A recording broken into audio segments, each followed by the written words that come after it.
super short read, like, what's your offer? What's your offer? So I was like already off of the edge. And then, yeah, it's like, oh my God, Gotcha. go again. Okay, you're officially live on social media, so you can feel really, really awkward about this now too.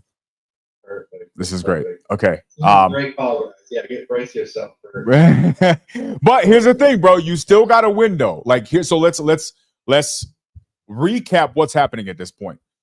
You guys start off in the same place. Boom, you're right here. Hey, bro, nice to meet you. We're talking on the phone. Ooh, great. Super excited. Let's talk. Fantastic. You guys start going.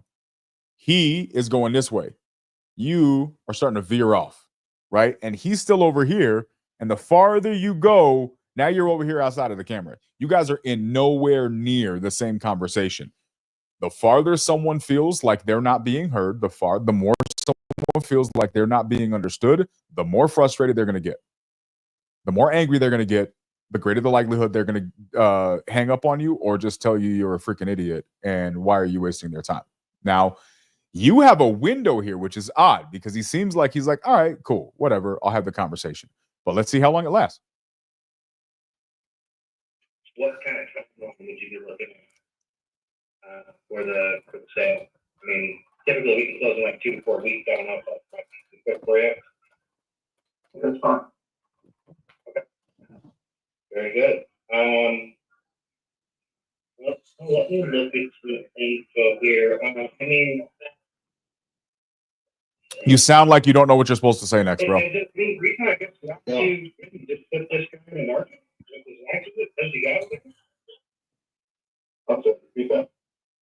Any reason not to just maybe put it on the market? I mean, it's something really nice stuff. I don't know. What do you guys do? So we're investors. That's the reason. I mean, typically we're looking for kind of a good deal. We're looking for something to put the money into. It sounds like he's kind of already did all the work for it. Pause. I mean, what's the vibe right here? I'm there's a lot of vibes. I just want to see the biggest one that stands out to you because there's one very, very evident one that's standing out to me right now. I'm wondering if you're going to catch it.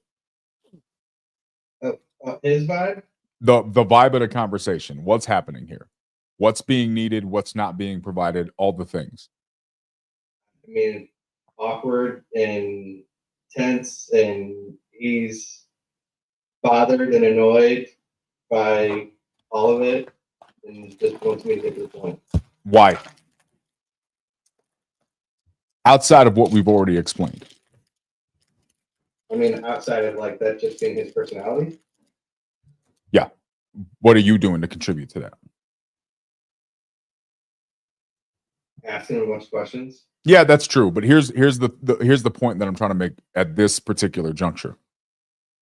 This guy is waiting for you to guide him, to show him how it works, to show him what the options are. But do you know what you're doing?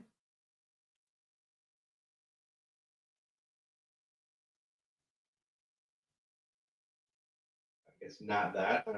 Yeah, you're definitely not doing that. What you're doing, bro, is something that a lot of people do, but this is something actually you do a lot. You're waiting for him to tell you what's supposed to happen next. You're waiting for him to guide you. You're waiting for the seller to do something that lets you know, ooh, they gave me something. Now I have something to work with. That's not their job, bro. It's your job to direct the conversation. By definition, if you need the seller to give you a hint so you know what to do next in the conversation in order for the conversation to feel like it's making progress, then you're not the pro in the conversation. You're waiting for them to be.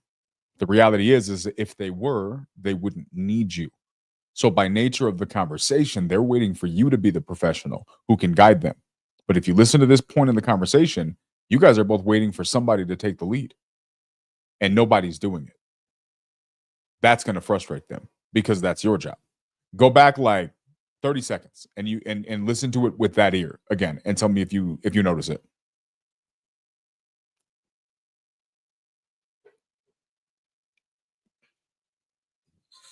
Any reason I guess not to maybe just put this guy in the market with his answers? Does he got it there? I'm sorry, repeat that. Any reason not to just maybe put it on the market? I mean, it sounds like a really nice property. What do you guys do? So we're investors. That's the reason. I I mean, you know, typically we're looking for kind of a good deal. We're looking for something we can put some money into. It sounds like you kind of already did all the work for us. Yeah. So, I mean, you know, we would have, Yeah. My desperate attempt to break the tension, and I get it. Yeah. Yeah. to just be turning around and putting it back on the market, which is why I did that, you know, I don't know if it makes more sense for you guys to run the market if, you know, if there's no reason not to just, you know, go that route. So pause it. Let me recap let me recap what's happening right now. Hey guys, I called you because I was hoping you could walk me through how this process works. Your response: yeah, man, have you tried working with somebody else? Because I don't know. It just seems like you did everything for us. I don't really know what to do here.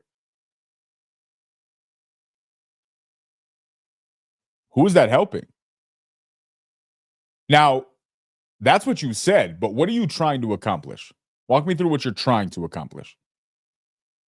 I'm trying to find out literally like why he wouldn't just put it on the market. Like if you have this nice renovated property that you've done all this work to, like So you why called wouldn't this called this guy to find out why he's not listing it on the market. That's why you called him? That's not why you called him.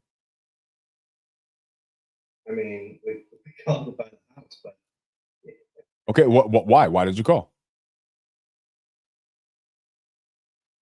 because he's looking for a cash offer. You called because he's looking for a cash offer. Yeah. Okay, let's see if anybody else can answer this question. Guys, why do you call sellers? To help. Al says to help. Why else? To try to find a deal. Try to find a see deal. Okay, to buy houses. Boom. Okay. So, Steve, would you agree with those that you're actually calling to see if there's a deal to be done, to see if you can buy a house, to see if you can do a deal? Sure. Okay. Are you also focused on seeing if you can help somebody? Mhm. Okay. So, what are the two reasons you're calling? You're calling to see if you can help someone and in the process do a real estate transaction, right? Yeah. Okay. So, you're not calling to ask this dude why he hasn't listed it on the market, are you? No. Okay. This is what I mean by intentionality. If you don't know why you're showing up, you're going to have a really, really hard time of keeping yourself on the right track. So I know with every single conversation, there's going to be a lot of directions that the conversation could go. And I'm not treating the next conversation like I'm treating the last conversation, because every conversation is different. Every situation is different.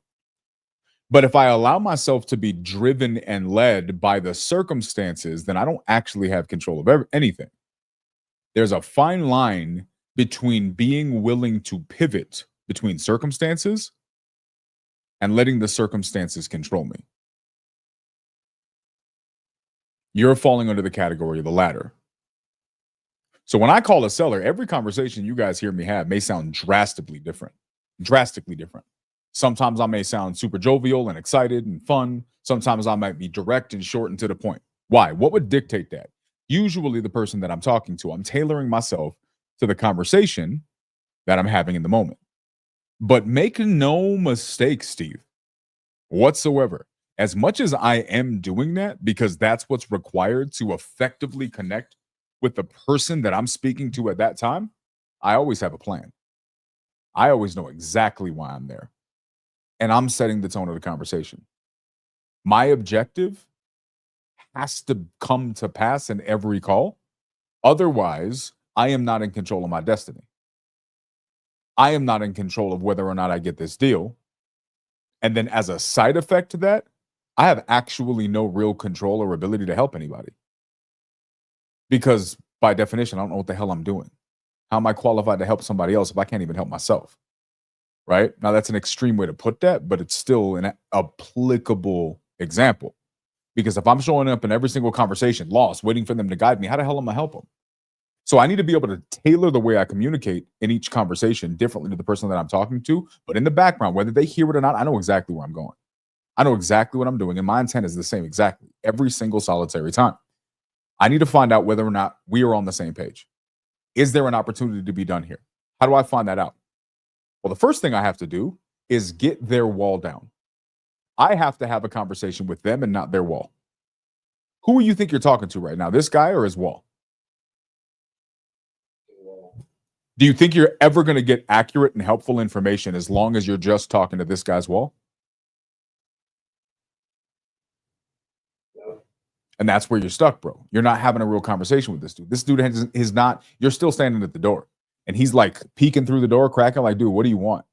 I already have, right? Like, I don't need pest control. This dude's just looking out the door, waiting for you to find out, waiting to find out why you're standing at his front door. You need him to open up the door and invite you inside. Then you need him to invite you to sit down on the couch. But you're not there yet.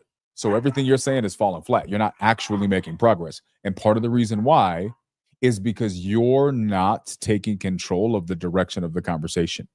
You're hoping that he'll explain something to you that gives you direction. If you're waiting on him to provide the direction, you're going to struggle every single time a deal's not a lay down. And what we don't realize is that this is actually a lot of people's problems. They walk up to the conversation, and here's what happens. I've heard this 1,000 times, probably more.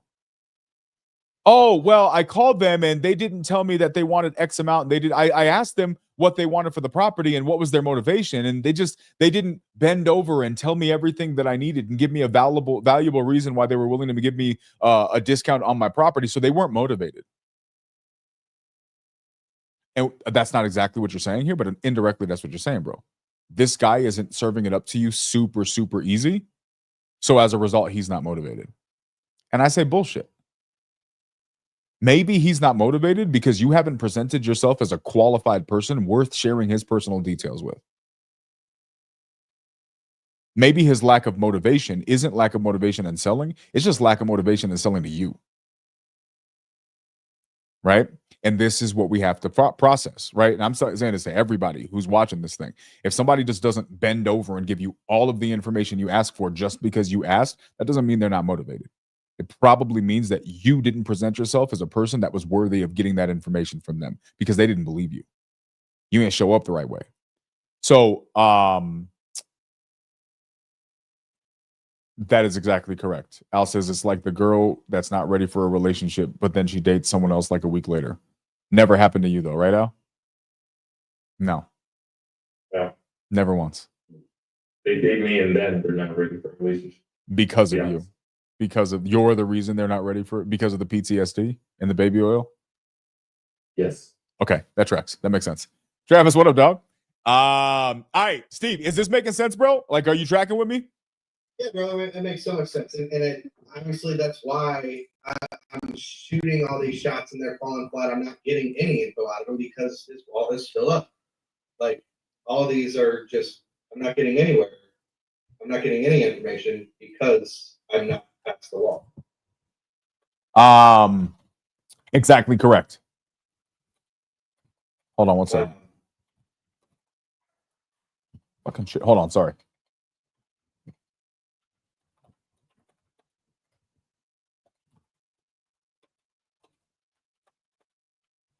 Okay, keep playing. What would you offer? I don't know. I'm looking at some comparables here, at least trying to pull some up. It looks like there's a few things that have sold around there in the 400 range. Is that kind of around about where you were thinking? I don't think so. Bro, do you sound like you're guessing? You just sound like you just throwing random stuff out there hoping something sticks, bro. Dude, I kind of am. It was really hard to pull anything on this, and that's what made it even worse. Is he was just like wanting, all he wanted was an offer, and I'm just like, man, I don't really see. I was having trouble actually pulling like decent comps, like on the spot. Okay. Here's the issue, bro. Y'all gonna get so freaking tired of me saying this crap, but I'm gonna beat this into the conversations until hopefully it sticks. Because this is where you're losing deals, y'all. Who's supposed to be in control of this conversation, Steve? Who? Me. Who? Me. The next conversation, who's supposed to be in control? Me. The following one. Me. 100 conversations later. Yeah. Okay, so we understand the theme, yeah? Yep. Okay, so you know what the answer is? Me? Yes, that's true. But here's the answer, bro. Here's the answer. Here's what you need to do now. Now that you know that, here's what you need to do. If you need to be in control of the conversation, take control of the freaking conversation. Period. Why are you lost? Because you can't comp. So now comps are in control of the conversation? First, this dude was in control of this conversation. Now the comps are in control of the conversation. You just a victim to everything that pops up. You're not, but is that how you're acting? And the answer is yes, bro. Stop it. At what point do we say that's enough? Hey, what's his name? Eric. And I'm not even thinking about this. I'm going to tell you legitimately the first thing that comes to my mind to reset this situation so I can bring control back to the conversation. Zero thought in advance. Ready? Hey, Eric, can I be honest with you, man? Normally when I make these phone calls, I'm dealing with people who have a little bit more urgency on it. Sometimes people are shopping. I'm cool with either one. I don't usually do a lot of homework in advance, mainly because it's not worth my time to do a bunch of homework if I'm not even sure how serious the person is or what their timeline is. Let me ask you this, man. Shoot me straight. Shoot me straight. 1 to 10. How serious are you about selling this property? Fantastic. Okay. It's a 7. Okay, what makes you sell it? Is it price? Is there something else going on? Help me understand what's going on so I can make sure I can give you the best offer. Because we got a lot of ways we can do this. I don't want to waste your time by giving you a solution that doesn't fit your circumstance. Right? And then now I'm saying, okay, perfect. So if what happened now I'm resetting the conversation and I'm putting it back on my terms. How much is your offer? I don't know what my offer is, dude, because I don't even know if you're serious about selling it. I didn't do that homework. Right? Oh, well, why would you call me not prepared? Well, why would you submit your information unprepared? At the end of the day, I'm here to do business, bro. I'm not here to help people window shop. Now, maybe you don't say that directly back, but that needs to be internally the confidence and authority with which you operate so you can respect your time. You are not a $9 an hour customer service agent. You are a freaking real estate investor. You do multiple 6-figure transactions daily. This dude needs to respect your time. You also need to respect his. But the best way to respect his time isn't by bending over and just doing whatever you think is going to make them feel comfortable. That never works. The way to respect their time is to demonstrate yourself as the most capable and qualified person they're going to talk to about this property, period. And the only way to demonstrate that is by showing up like you deserve to be there and acting with the confidence like, bro, like, work with me here. You want me to solve your problem? What's your problem? If I can't help you, I promise you nobody else can, but I will help you as best as I possibly can. And if not, I'll give you the best advice so you can kind of make the best decision for you. How's that sound? Right? It's real cut and dry. But in this situation, you're not even taking the passenger seat, bro. You jumping in the trunk, asking them if they would mind closing it so you don't fall out on the way. Oh, well, you don't know. And so I don't want to. The comps and I wasn't prepared. The more you talk, bro, the less qualified you sound. And bro, that's not you. You're crazy qualified. You're overwhelmingly capable of helping this dude, but you're not showing that. So if you're not showing it, how's he supposed to know? Know what I mean? Amen. Boom. Travis, appreciate you, bro. It's usually just the second part, maybe. Steve, play it. Looking for what would make sense for you? Market value. Mark. Yeah, so I mean, I don't think there's any reason that you be talking, say you talk to an investor. I mean, I think you get this on the market, to be honest with you. What would you put on the market for? What would you sell it for? Boom, right there. That's the second time he said, I'm flexing, bro, but don't believe me because I really don't know what the hell I'm talking about. But I'm posturing because I don't want to get taken advantage of, and I'm acting like an ass. What I really need is somebody who's going to put me in my place and tell me the truth because I need help, bro. That's the second time this dude said, oh, I want market. But what's market? You don't hear the discrepancy there, bro? He flexing. You're listening to his tone more than his words. You want to know the craziest part, Steve? He's doing what you should be doing. And that's why he's winning this conversation. That's why he's in control of the conversation. He's presenting himself like the person in control, and you're letting him. But he's unconsciously saying, please help me. Like he's subtly saying it. He said it multiple times. What should I do? What should I do? What's it worth? And you're not helping him. This guy needs somebody to guide him. Most sellers do. That's why they're reaching out. That's why we're on the phone with him. But you're not doing that. You're waiting for him to take control. It's interesting. Go ahead. Keep playing.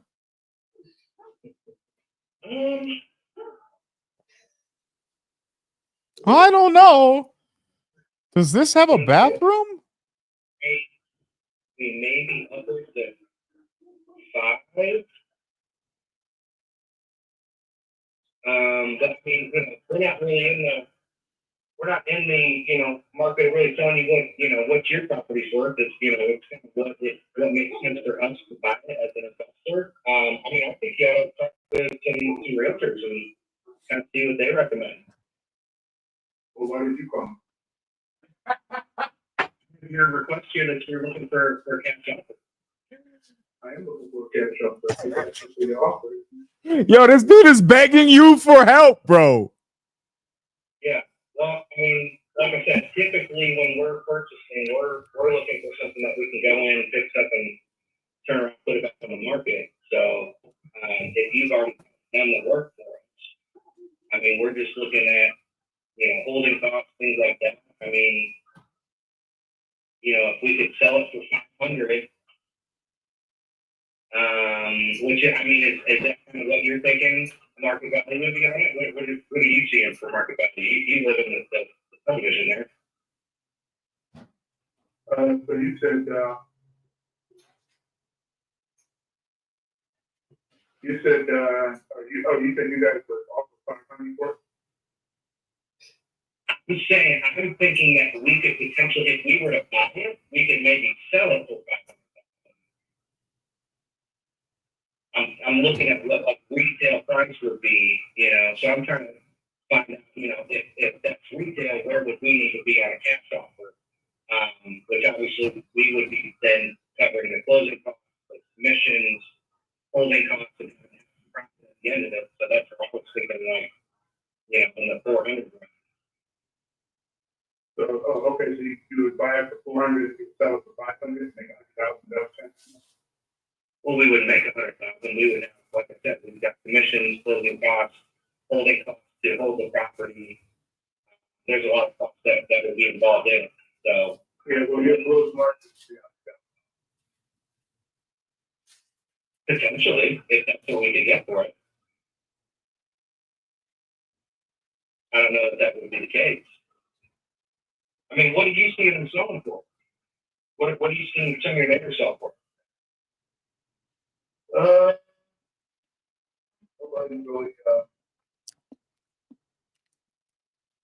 nobody's really selling in our neighborhood. So I don't know. This guy's eating you up, bro. I mean, how much do you want for it? I mean, you seem like a straight shooter. I mean, what do you want for it? Oh,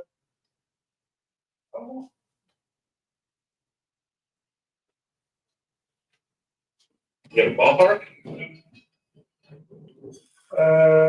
well, something that makes them to be done quickly. And we left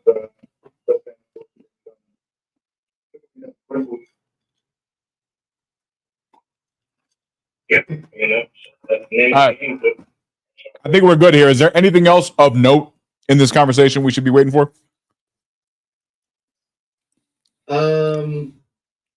Only the fact that he does kind of like come back to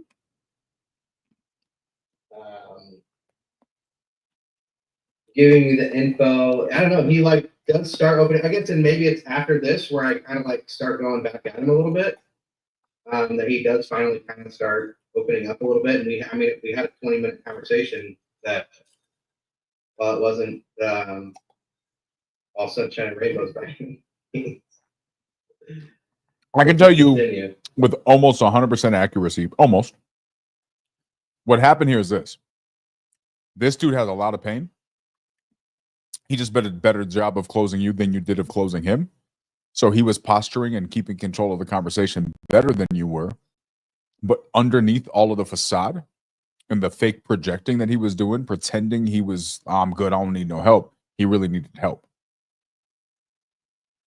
And so he just stayed on the phone and he was waiting for you to bring it out and he didn't. So he just kind of had to navigate the conversation himself. Unless you did something really, really good to retake control. But even still, the fact that this conversation went on 20 minutes, it tells me this dude definitely has motivation. Yeah, Now, whether or not we can do it based on how much he owes is a whole different conversation. It's got a pencil. That's a different thing. Yeah. But there's still definitely motivation here. The fact that he stayed on the phone as long as he did is demonstrative of that. So what was your follow-up with him? Go like to the last 2 minutes. Let's go listen to like the last 2-3 minutes.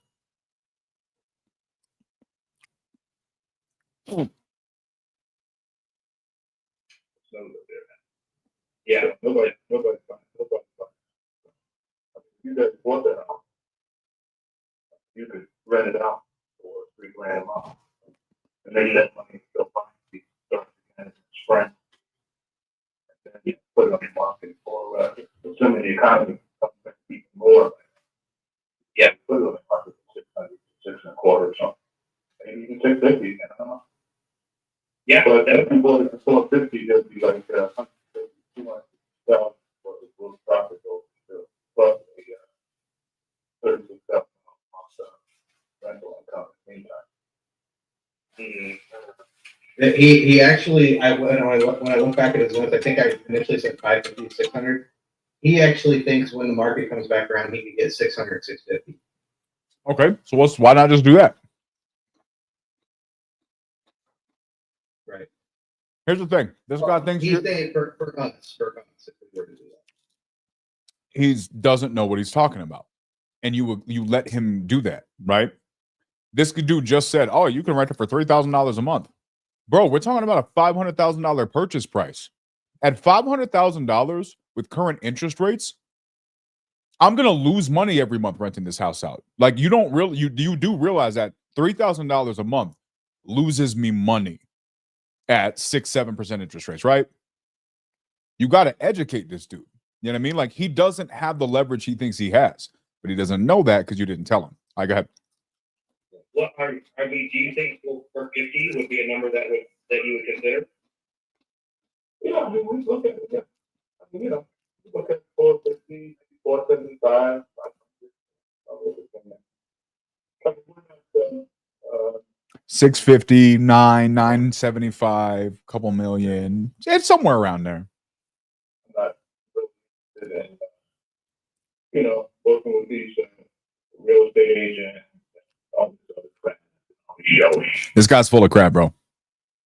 all that commission, all that kind of stuff. Yeah. Comes out of that group. 3% or so. But anyway, long short, we consider it a reasonable offer. Okay. Well, that sounds good. Well, let me look at this with the team, and we'll see. Because I think at the 450, if it's potential that we could, be in the 550 to 600 range, that may be in the ballpark of something that might work. Are there any photos online? Or If it's possible that we might be in the 550, 600 range, that may be something that would. What does that even mean? I just don't know comps. Again, I'm kind of going off of what he said with the numbers. I'm just like, I don't know that I'm seeing it, but maybe I'm not seeing something. So I'm thinking, yeah, if we can get 550, 600, if there's nothing to do, yeah, that may make sense. That maths for you in your head, having done real estate deals in the past, that adds up in your head? Yeah, potentially. If there's nothing to do, if it's literally just a turn and burn, put it back on the market. So then why wouldn't he do that? That's what I was trying to ask him. Is anybody else hearing what I'm hearing right now? Or am I crazy?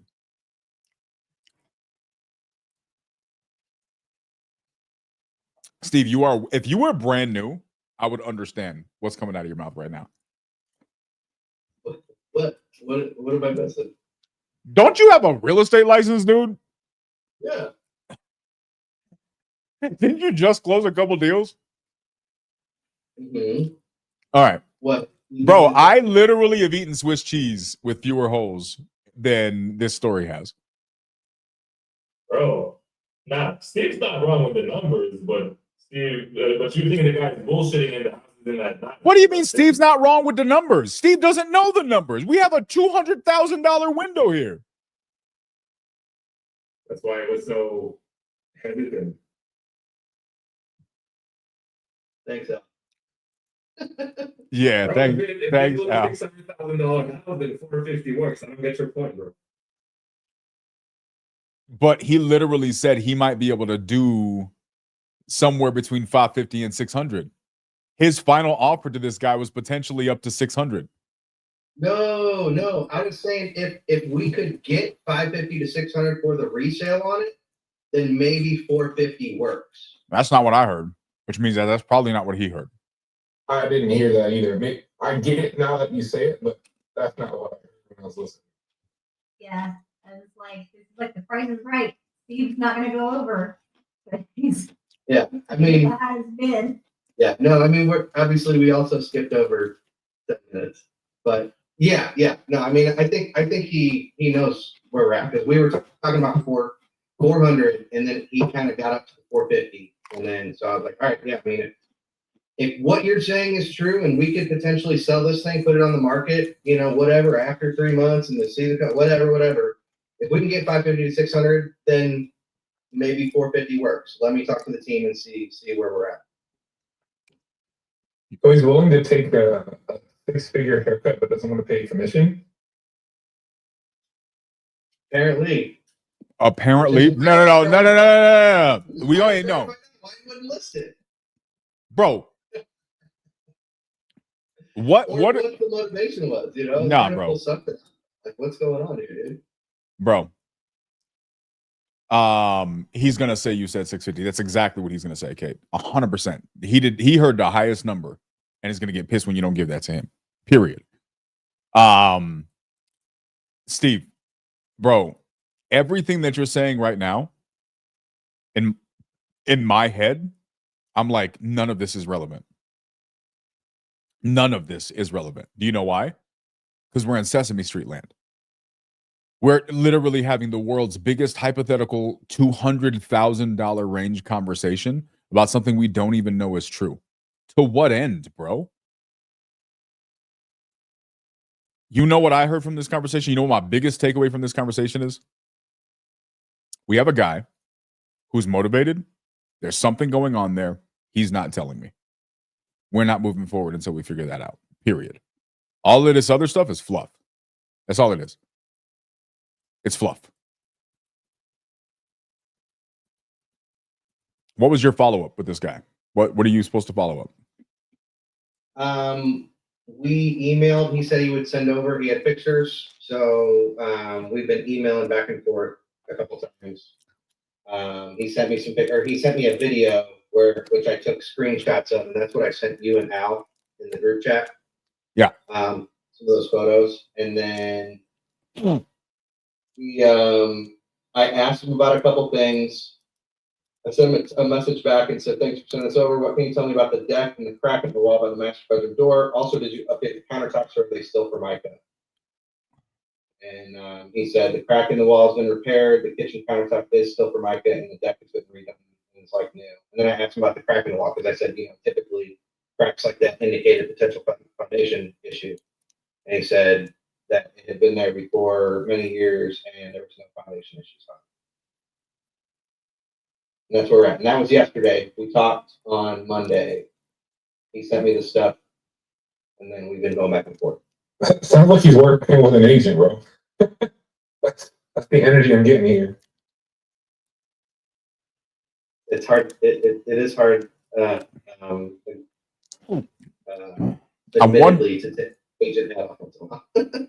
I'm wondering if it makes more sense for me to just call as a new person or is to call following up on your behalf. I think I need a person. Nah, I mean, the difference is you're gonna have all the information about the condition. It's irrelevant. Yeah, I mean, you can gather that again. Okay. Al, you tell me. We have a follow up with your guy. Let's call a bunch of sellers.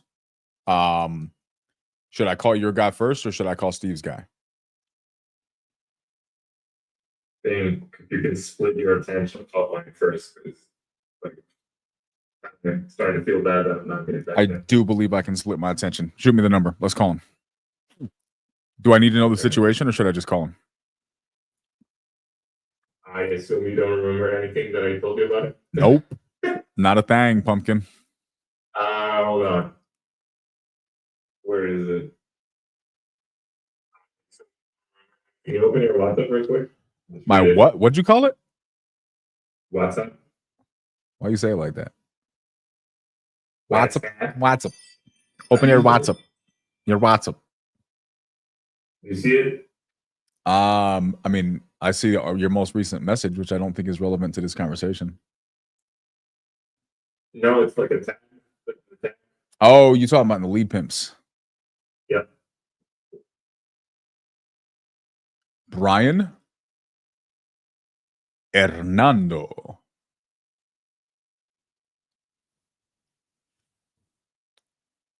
And where do we need to be?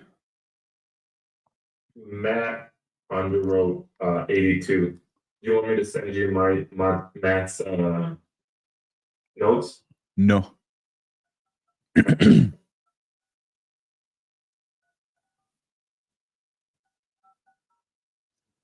Oops.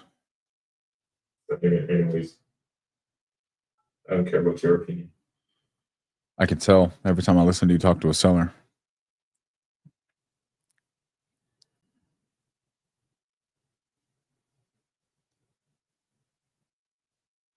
All right, let's go. Let's see what happens.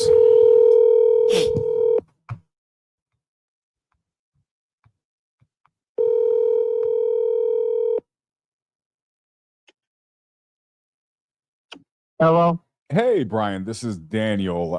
Following up, I know you've been speaking with Al. He said we would be reaching back out to you this afternoon. Ring a bell? Can you speak up a little bit more? I can barely hear you. Okay. Hold on. I just threw my phone on the floor. Hold on one second. Can you hear me now? Yeah, I can hear you now. Okay, perfect. So it looks like you've been speaking to Al. We were talking about the mobile home you got out there on Capri Loop. Yes. Okay, perfect. I know he mentioned he was giving you a call back today. I wanted to follow up on his behalf. We've been talking about the property.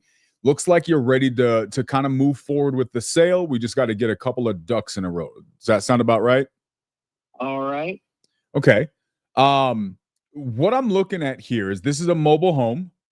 You're looking to move outside of Florida, and it sounds like you're gonna need a little bit of money held back in the escrow process. Is that correct? Yes. If I can get 95,000 like I want, I can walk away with 40,000, but y'all keep, or whoever keeps 20,000. I'll take 20,000 and find me another place to live. And then when we close, I get the other 20. Gotcha. Okay. Out of And I curi- need at least a month to get all my stuff out of here. Okay, fair enough. Out of curiosity, Brian, where did you come up with those numbers? Well, I'm paying 127,000 for the place. Okay. I owe 56,000. Okay. So So you're I figure around 95,000 would be good enough for me to let it go and to pay the rest off. makes sense. Okay. And then if for whatever reason, let's say just hypothetically, you're not able to get the 95, what happens then? I won't sell it. Okay. So your situation is you get 95 or you just stay there? Yeah, because I'm paying 127 for it. And it's all been remodeled, so I'm not going no less than that. Whoever buys it just has to move right in. Nothing has to be remodeled. Okay. That makes sense. Like if you're that stuck on your number, what has you looking to even move in the first place? I just want to move back out of Florida. I'm sick of Florida again. Ah, gotcha. I lived in Florida for 13 years, got very tired of it. I was born and raised here, Oh, what part? Sarasota, Florida. Oh, very nice. I have some friends out in Sarasota. I lived in Orlando for about 13 years. Yeah. Okay. Where would you be headed? Well, I don't know. I'm looking at some houses in West Virginia, Michigan, all up north somewhere. Okay. So you want to get where they got Christmas and you can't wear shorts and t-shirt. What's that? You want to get to where they have Christmas and you can't wear shorts and a t-shirt. Oh, I lived in Pennsylvania wearing t-shirts and shorts. Oh, wow. Okay, so I'm looking at the numbers here. Forgive me, I don't have all of the information in front of me right this minute. What year was this mobile home built? Do you know? I don't remember. Okay, but he has it all down. He looked it all up. okay, yeah, I'll take a look at that. But you were able to get bank financing for this, is what I'm understanding? No, I don't go through any banks. I do a handshake or I look for people that rent to own now. Okay, so is that how you bought this, as a rent to own? Yep. Everyone I bought, that's the way I did. I don't go through banks. Gotcha. Okay. And I'm assuming that whoever you bought this from as a rent to own still owns the lien on the property? Until I paid the $56,000, yeah. Gotcha. Okay. Is it a big company or was it just a private seller? It's just a private seller. He owned his own business and he had this. I don't know. I don't know if he bought this place or remodeled it, or he had it and he remodeled it and sold it again. Gotcha. Okay. Let me ask you this, Brian. Do you do real estate for a living by chance? Do I? Yes, correct. No, hell no. All right. Do you mind if I kind of walk you through how some of these processes work and how we kind of make decisions on things like this, just to give you a little bit of context? Well, let me ask you a question. Sure. If I sell it, are you at 95,000? If not, I just don't want to waste no more time. Well, that's kind of the point that I'm getting at, right? So a lot of times when you buy something rent to own, it's a great way to buy it depending on your circumstance. I have worked deals where we try to sell something rent to own because it's a great, what we call, exit strategy. There's one downside, and I'm sharing this with you just so you can know for future reference, Brian. If I were to go and sell a property, let's say I was the guy who bought your mobile home, selling it rent to own allows me to do something that I can't do selling it traditionally. Do you know what that is? What's that? It allows me to overprice the property. I can legally inflate the price of the property to make it sound like it's worth more than it is, because I am providing them a service as a value add in the lease option, right? And I can finance it at higher interest rates within the Dodd-Frank laws. I can go to higher interest rates. I think Florida might be up to 10% that I can legally go if I'm selling it as a lease option. There's a lot of Okay, let me tell you something. Sure. If you buy it from me, I don't give a damn what you sell it for. Yeah, no. What I'm explaining to you is this. I think staying in the house might be your best bet. I'm only explaining this to you that if you get the idea to sell in the future, I'm just trying to help you out. If you were a family member of mine, I'd want to give you this information. I don't benefit from this. Just try to do you the favor. You probably have a fantastic place, but if it was lease optioned, they just charged you a little bit more, which means that doesn't mean it's a less of a nice place. It doesn't mean it's a bad place to live by any means. What it means is that you're trying to sell it using the value that you paid for it as a frame of reference. But that's not the right frame of reference. The market has a different valuation for your property. So in your head, you think it's worth $95K based on where you're at right now. That's what you want to walk away from. What I'm telling you is that the real estate market is going to look at it differently than you do. The real estate market's, just so you know, probably going to put you at around 70,000. That would be a cash offer that you could do. Bullshit. It's not. I do this for a living every day, man. I'm not offering you 70,000 because you already told me you don't want to sell for anything less than 95. So I'm not going to disrespect you and offer you something you don't want. The house is all remodeled. It's it's got a back porch. It's got a garage thing on the side. You know, I paid $127,000 for the place being all remodeled with a new roof and all that stuff. Yeah, And you realtor people only want to give 77,000. I'm not a realtor. I'm not a realtor. I'm a person who, but here's the wonderful thing that you'll know, Brian. And if you talk to, because I imagine you'll talk to other people, and that's fine. I don't gain anything from this conversation. I already told you I'm not making you that offer because I don't want to be disrespectful to you. But I'm just giving you this information so that way, if someone makes you a promise they can't keep, you don't get somebody doesn't pull one over on you, because unfortunately sometimes that happens. The real estate. This is my 5th house I bought. This the same way I bought this one. Okay. And I never had no problem getting rid of it with the price that I wanted. Okay. Then what did you do to sell the last ones? What's that? What did you do to sell the last ones? I actually hired a realtor guy to sell that one. A Okay. 6-bedroom, 3.5 bath on 5 lots. Okay. On 5 lots. And I had no problem selling that. I could have just done it on my own. Al, like what, I'm doing, what was like this I'm built? It doing was built this in one. 75? Okay. Yeah. But I did. Here's one of the things, and I'm sure you know this if you've done this before. You don't deal with banks, which I totally respect. Unfortunately, most people who are buying properties do. And so one of the things that you run into dealing with mobile homes that you don't encounter with traditional houses is huge restrictions on being able to get them financed. A lot of banks won't even touch them. So what happens is when a buyer wants to buy this thing, they're going to have a very, very hard time justifying it. And so what the bank's going to say oftentimes is, okay, we'll finance this for you. However, you either need to come up with a much larger down payment than you would for a traditional house, or you need to lower the purchase price so we can fund it for you. Well, at that point, what's happened is the buyer's been priced out of the market and they just go buy a traditional house. So, Well, I have insurance on this house. no, I'm not it saying goes on insurance. my I'm in mortgage. financing, funding, the mortgage. Yeah, but you said it's hard to find insurance on a mobile home.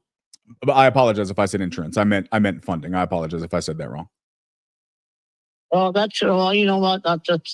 That's fine. I knew it was a. Yeah, I'd Go love. ahead. Yeah, I just don't want to be dishonest with you, man. I like, to your point, right? I don't want to waste anybody's time. I think you have a beautiful place. Al told me it was really, really well done.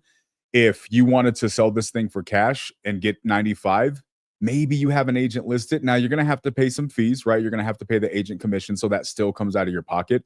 If you want a cash offer where somebody comes in and just takes it off your hand and you get a check, it's just 95 is just an unfair number to the market, meaning that if I gave you that, I would lose money. Now, if I could give you that Okay. and make money, I would do it all day long. What do I have to lose What? if you make money and I How make do money? you figure you lose the money? And I'm selling at 95. I know you can get at least 200,000 out of this place with a fenced-in yard and all that, and everything remodeled. All you Respectfully, have to do is turn key and move in. respectfully, Brian, if you could get $200,000 for this house, why aren't you just doing that? Because I don't want to put it on the market. I ain't waiting 6 months to a year or whatever to get rid of it. I mean, I just want to get rid of it. I know a lot of people who'd be happy to make $100,000 in 6 months if somebody else was doing all the work. I done that with the other place, and it took me way too long to get rid of it. Yeah, it's a headache, and it can be. And and I don't know what year it was when you did that, but we're in an election year. Last year, Yeah, interest rates are at 7% now. The election just took place. People are talking about World War III. There's a lot going on, man. The market, one of the reasons I got into real estate, and again, put this in your pocket, right? One of the reasons I got into real estate is because I don't have to hard negotiate people. I'm not selling a used car, right? The real estate market is really cool. It's interesting because I don't decide what a property's worth. You don't decide what a property's worth. One thing decides what the property's worth. You know what that is? but The market. So if the market told me when I hang up this phone and I did some homework and the market tells me, Daniel, you could get $200,000 for this house, you're an idiot. Then I got to call you back and say, Brian, I'm sorry, I'm an idiot. Let me send you the contract for $95,000. If the market tells me I can get $200,000, I'll do this deal all day long. Why the heck wouldn't I? That would be stupid for me to say no to that. But the market, if it's telling me something different, I got to listen to the market. Otherwise, I lose money. And obviously, I can't call you and complain if I lose money. So I would just rather be honest with people in advance. Now, if there was a way for you to sell this property creatively, if you were looking to maybe sell it and let someone make payments on it, I don't even know if the terms of your lease option agreement would allow for that. But there are other ways to sell the property. There are. So what I will leave you with is this. There's a lot of people who might call and make promises they can't keep, just not my style. I'm a straight shooter, right? Hopefully you appreciate that. If you want a cash offer that makes sense, that you know you can walk away with, and you're a little flexible on that 95, we could maybe talk. And I'll do the homework to confirm exactly where my number needs to be, and we can do that. But if not, we'd have to either get creative or just say keep your property, right? Or maybe list it with Okay, an agent. let's just say what. If you, how do I put this? What number would you come up with if I come down below 95? I would have to look at anything. My knee-jerk number, I don't know if it's the right number. My knee-jerk number, by glancing at this, because I do this, somewhat regularly, says a safe number 70, 75. Is that the right number? I don't know for sure. I'd have to confirm. But I normally I shoot a little bit low, so that way if I have some wiggle room, I can come back and do that. But see, that wouldn't be worth the shit because I wouldn't have no money to move on. So I have to pay up to 56,000. Gotcha. Okay, and that only puts 25 in your pocket, and that's not enough. 30 in my pocket, and that's not enough. Okay. Okay, well, I appreciate y'all guys calling me back and keep me in touch and stuff. No, we'll definitely do it. If you think of a number, Brian, that is a little bit flexible. I mean, off the top of your head, do you have one? If you had to come down, I'm not going to, again, you got to cover moving costs. I'm not going to try to take that from you. I'm not going to try to fight you out of that. What number makes you feel comfortable if it's not 95, but it covers your ability to move and do what you have to do? 90,000. 90. Okay. Yeah, I think we're still a little bit far away on that. I'm not saying I can't come up from 75. I just don't know. That's going to take me about maybe 30 minutes of having the team run some numbers and really, really dig in. I have no problem asking the team to do that, but I just don't want to ask them to do that if I know we're not going to be at 90 and you're not going to come below 90. I'm not saying we can't come up. I just don't. Then, all right. Well, we won't waste each other's time Perfect. then because I'm not going below 90. So I respect that. Brian, if anything changes, whether I buy your house or not, I'll never lie to you. I'll definitely shoot you straight. If somebody else makes you an offer and you want to give me and Al a call and just say, hey, does this sound like it's legitimate? If you want us to review a contract for you, we'll do that as a courtesy. We won't ask you anything for it. I just want to make sure people are taken care of and have the right things done. But if we don't speak again, best of luck. If you change your mind, give me a call. Happy to help if I can. all right, man. You have a good one. All right, you do the same. Thanks. Well, there you go. You dropped it $5,000. That's not nothing. It's not nothing. It's also not a contract. Yeah, you can't, this guy's got a mobile home, right? And this guy clearly has wrong impressions about the fact that he could sell a mobile home for $200,000 when he's only asking $95,000 for it, right? He definitely and especially since he paid, what is it, a year ago, he paid $127,000. He thinks it doubled in appreciation almost in a year. What's the cutoff year? Banks want 75, 76, 74, one of those. I forget. Something like that. It's in the 70s. And then it has to have a deactivated title. It has to be real property. You have to be able to prove all that stuff. My assumption, if this was as renovated as it was, is that's probably kind of all done. When it's a little bit more janky of a mobile home, sometimes it's not. If it doesn't have a deactivated title, it's actually considered a vehicle. It's not even a house. What about hard money? Why would you buy a mobile home with hard money? No. I'm just saying, will they lend on it to a flipper? I don't know. I guess that depends on I'll the send hard. you one from 1970, and I just drove by it. It's a lot. Now, the best way, in my opinion, of what I've heard people that have done a lot of mobile home deals, the best way to do them is exactly how he bought his lease option. You buy it. I have a buddy who, I don't know if he still does them. He used to do them all the time. This guy showed me videos of some of these mobile homes. I looked at this mobile home and I'm like, that's a trash mobile home. And he's like, dude, this person put 20 grand down on this house and is paying me $1,000 a month on something I thought was going to go in the trash. And it was in the middle of nowhere, but people need places to live. And he was able to, tell it. And he didn't even do anything to it. That's the worst part. It still looked like crap. And the person bought it, but it was theirs. And people were willing to put the work into it because they owned it. And sometimes that just means more to people. So I haven't done a huge amount of mobile homes, but I'd say lease options are probably one of the better ways to do it. Unless you're buying a whole park, which is a different thing. I almost bought a mobile home park a long time ago. But yeah, I think that with this situation, that's probably why he bought it the way he bought it, because the investor knew what the hell they were doing. And so they sold it to him. It was probably worth 100 grand at the time that he sold it, but he was able to sell it for 127 because he was doing a lease option. Is it common that people actually sell their lease option contract? I have no idea. It It depends on the contract. I would assume that it's probably not very realistic because you essentially are in breach of the contract because there's usually pretty strict stipulations on that. I mean, your contract would technically be with the seller because they haven't purchased the property yet. They're not the owner of that property. You know, Yeah. usually a lease option is a lease with a purchase contract, but that's not. Yeah, and that's something I actually probably should have asked him. That was probably a missed opportunity on my part. But I probably should have asked him what was the terms of his lease option. Like, does he have, how long have you owned it? Do you have like an option period where you have to refinance the house out? That may be a subtle reason why he is looking to sell. He said he would just stay there, so I don't get that impression. But if I had asked that, maybe he would have said, yeah, I have to refinance, but there may have just been it's just pay it off until you pay it off. It really just depends on the lease option. I know some people, Sounds like he's done it a few times. So sounds like it. Yeah. That's the exact situation, but that's really wild. I've never heard of that. Yeah, and unfortunately, you could tell he wasn't the type of guy that really wanted to get into a full conversation about things, so I couldn't really talk through it with him.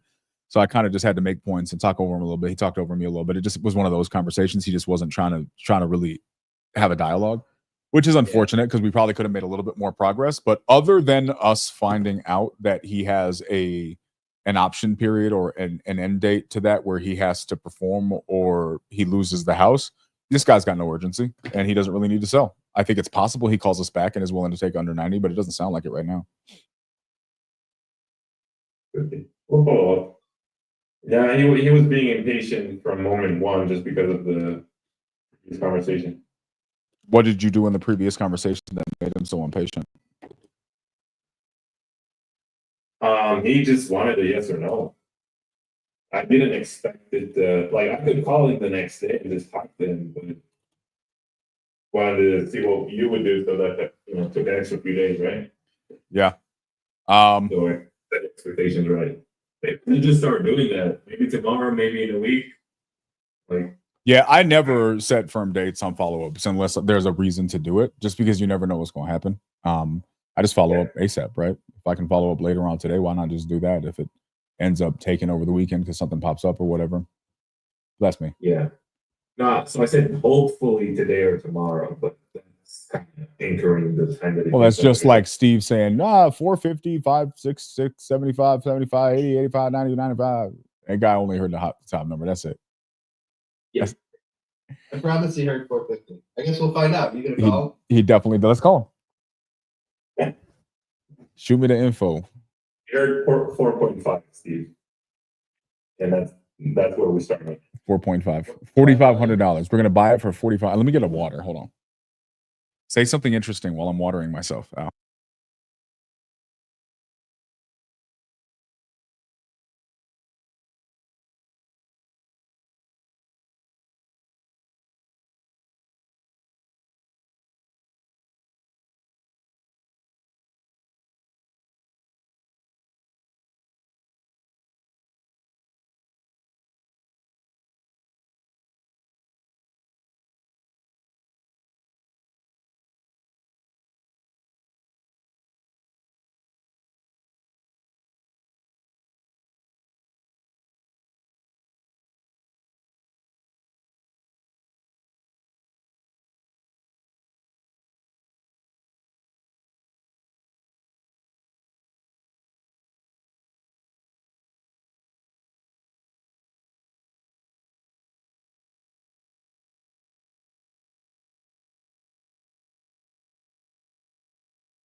So it's like heavily targeted towards older people, but they also don't get the tax benefits of owning your own home in that case either. Yeah, can you just leave it as personal property and like never switch it to real property? Yeah, I think it depends on financing and stuff like that. Yeah, I've known people who have lived in one forever. I almost did a deal out here once. It was on the I Speed to Lead. I did their show one time. This was a couple years back, and I called like 3 leads, and I locked it up. It was an older lady. It was a really, really cool conversation. We locked it up. We ended up not closing because it was really weird. She got really sick somewhere in the escrow period. We were under contract. And then her daughter came in and like blocked us. It was really, really weird. So it didn't end up closing the deal. But the reason we ended up having to extend the escrow period was because it wasn't real property. She lived there forever. And it was still listed as a vehicle, according to the state. Yeah. And so you guys needed to have it switched over? Get the to real property? deactivated title. That's what we're dealing with on my Tallahassee deal right now. Yeah. We're having, so if there's like 2 steps, you gotta claim it as real property, for it then to be assessed and taxed properly, and then you have to, it wasn't deactivate, I forget what the word they used for it was, but it basically attaches it to the land. So like 2, Affixed. I mean, You have to affix it. they might not call them like that. What's that? Affixed. Yeah. Yeah, really, really. Here's the thing. There's mobile home dealerships right now in most small country towns that you could go up there and you can get a brand new 2024, 2020 mobile home. They'll in-house finance it for you for a really, really low down payment. And you get a brand new spot. Nice double wide, looking as good as a lot of houses out here. And you can do it for that, right? So there's just not a lot. It makes it more difficult for situations like this. It's a niche market. It's a doable deal for sure, but this guy just has unrealistic expectations. He doesn't know any better, and that's fine. I would definitely follow up with this guy out. This is the definition why the fortune's in the follow-up. A guy like this, if you keep good rapport, you follow up with him, you definitely could end up getting him to just change his mind or realize or whatever in a couple of months. And next thing you know, there's a deal. My snow's falling. Y'all see that? Okay. Very fast. I like your setup. Appreciate you. Yvonne put a lot of work into setting this up. It's actually really cute. You got like a whole thing. Look, you got Santa, you got light up Christmas trees, you got like a winter ball. I think this is from, you can't really see it. It's from what's that show? The British one that all the chicks are in love with? Bridgerton. Pretty cool. All right, Steve, we calling your boy? Wonderland. Yeah, here, I'll send you the info there now. So I think, okay, so we left off at 450. Al, Kate, are you guys kind of in the 400? Is that kind of what you're thinking? Would make more sense? That depends. Vicky says it's bullshit, but I mean, I've seen the photos. It looks renovated. The one in Payson? Yeah, you were thinking. Let me see what I texted Al. Wait, your guy that we just listened to was the Payson deal? Yeah. Bro. Yeah, so I had ARV around 500. Yeah, so really 400 is like top. Granted, it's apparently really nice, so I don't know. Might not be much to really do.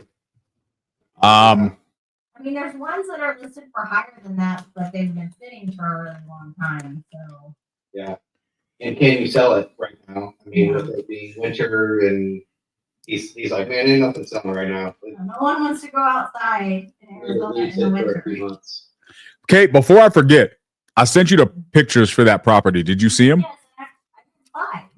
Oh, I didn't see that. I'm sorry. Yeah. So how do we make money at 250 if the closest on market is 279? Yeah, I mean, that's what I'm saying is I think that 250 for cash actually seems like a really good. That seems like a really good deal because that one that's on market, it's been renovated. That's what I'm saying. I just think the person's lying to him. I think they're giving him a BS Yeah. offer. I agree. Like that's too good to be true. What would you put this at? Like, what would your cash offer to them be? Well, I don't really know that area well enough to give an educated guess on that. It would be knee jerk reaction kind of number. So I don't know, like probably like 200 would be my knee jerk reaction as an actual number. Where is this in Texas? It's near Houston, no? It's near Houston, yeah. It's like it's one of those on the highway little towns. I feel like the cash offer on this thing is probably like 180. Yeah. Well, if you're going like off of the 75% rule, it would be right around 200. So yeah, and 180. I feel like a cash buyer is buying that thing at. 180 would make me feel like, oh, that's a horrible offer. But again, I don't know. I mean, and there's some areas like Austin, cash buyers will pay closer to ARV for a property that doesn't have an HOA and things like that. So. I don't know. Interesting. Okay, I'm calling your boy back. All right, guys, what do you guys want me to do? Do you want me to call as Steve's daddy or as a new person? Whatever makes money, bro. No, I need you guys to tell me what I'm doing. I think calling as whatever, you could be like the manager or something like that. Calling as somebody on my team. I think you should literally say I'm Steve's puppy. Yeah, I mean, I thought that's where you're coming to see my dad. What do you guys think I should do in the chat on YouTube? What do you think I should do? Should I call as the manager? Should I call as so we're calling back one of Steve's people. He did a fantastic job on his previous call. So I'm calling the guy back. Should I call as a stranger? Or should I call as the same person, Mr. Manager? Ooh, I like it as the manager and just say you're reviewing his call. That's possible. Are you good with that, Steve? Okay, that's fine. How offended will you be if I refer to you? If I refer to myself as your daddy? Brought in the doll and showed you where he touched me around. Show me on this doll where the seller hurt you.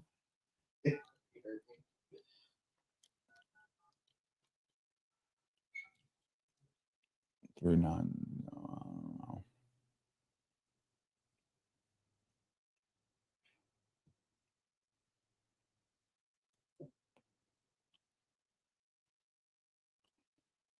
I feel like I need a nap.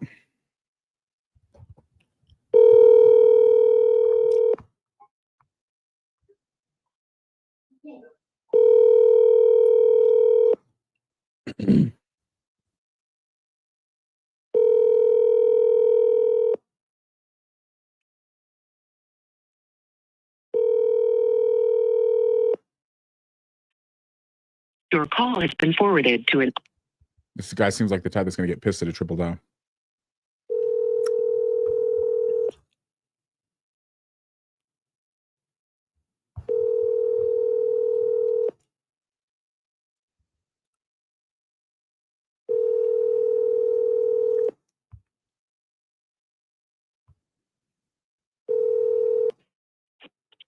Your call has been forwarded to an automatic. All right. I'll call him back here in a minute.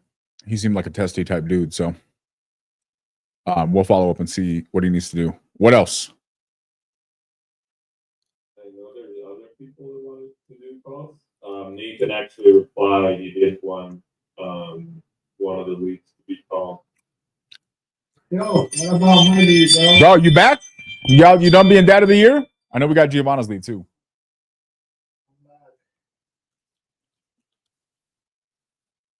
Okay. And then we got, was it Dwayne? Something with a D. What's Giovanna? What's your dude's name? Douglas. I knew it was someone with a D. Dougie Fresh. I wonder if anybody actually wants to be called Douglas. I feel like everybody with a Douglas name wants to be called Doug, but I could be wrong. You should have. Okay, so we got to call Dougie Fresh. We got to call Rodolfo's Weird Family.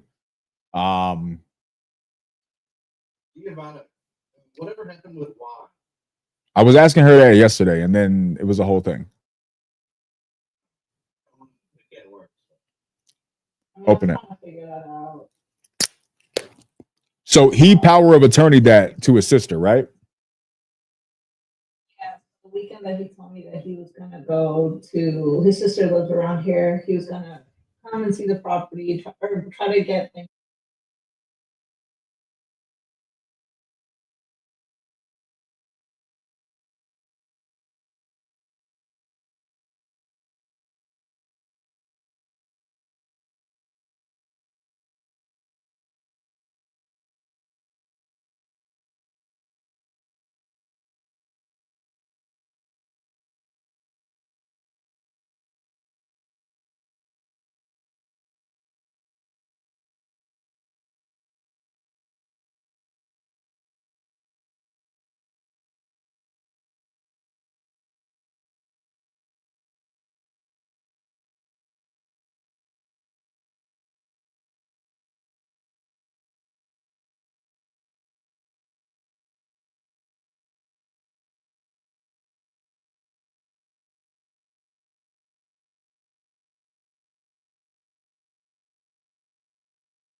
I'm guessing so. He didn't quite tell me what was going on with his health, but yeah, he told me that he gave it to her. Yeah, I don't know that it may be that we don't know, right? But I just got the impression that it's possible that he just maybe wasn't managing it properly. And so his sister's stepping in. What was different about his sister? Just the conversation that I have with him and our conversations back and forth, she's just a different type of person. Like she was more, it was difficult for me to build a connection with her, whereas with Juan, I felt like I had that. With her, it was difficult.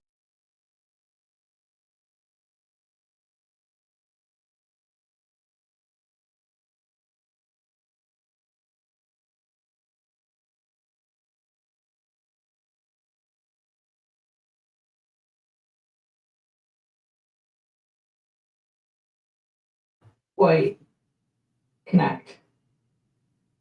Okay. What do you mean?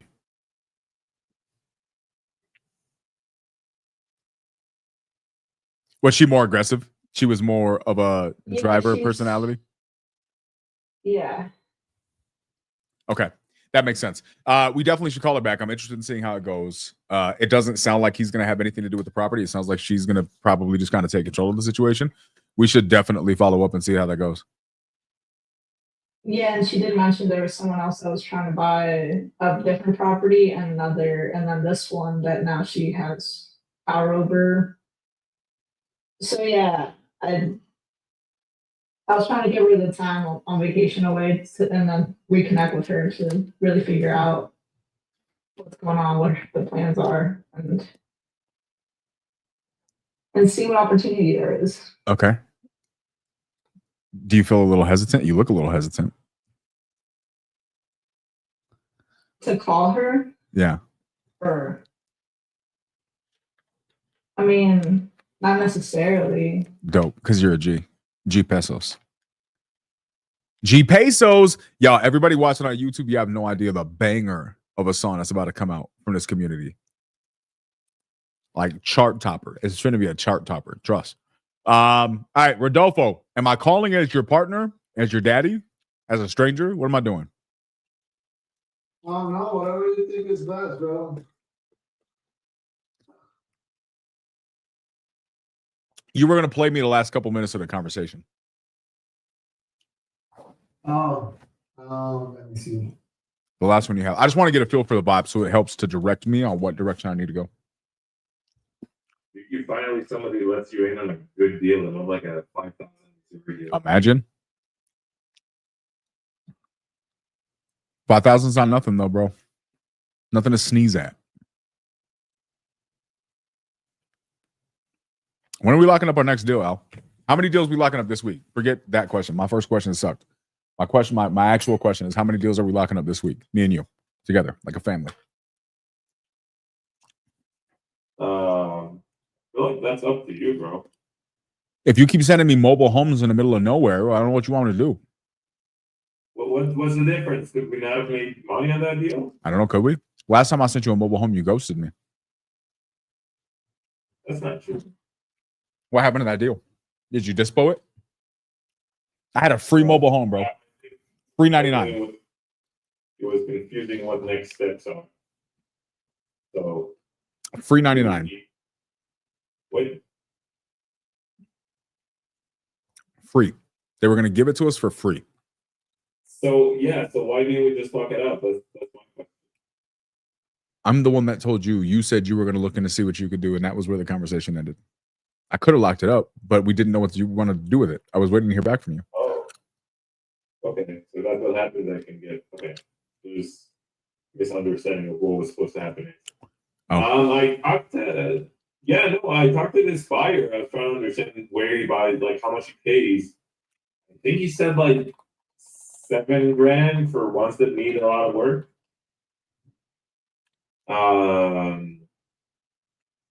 But that's not the only buyer out there, right? There's just one guy. Yeah. I can look up the information and see. I think we missed that window for that though already. But I can call back and see. You probably don't. You would need me to look up the information. I don't. There's two that Nathan that are potential ones. Very good. So we're gonna lock up 3 deals this week, is what I'm hearing. Steve, was there anything else that was hot?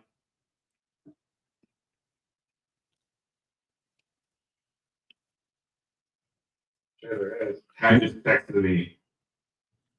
I want to sell now, but stay until June. Yeah, I just saw it. Who did? Said I can't move till June, but would like to access the sale funds now. And he probably wants 30,000 over ARV. I don't know where y'all finding these leads. Rodolfo, are you pulling up this call? I got 35 minutes left. Yeah, but the thing is that I don't have I have like a video recording from one, but it's not.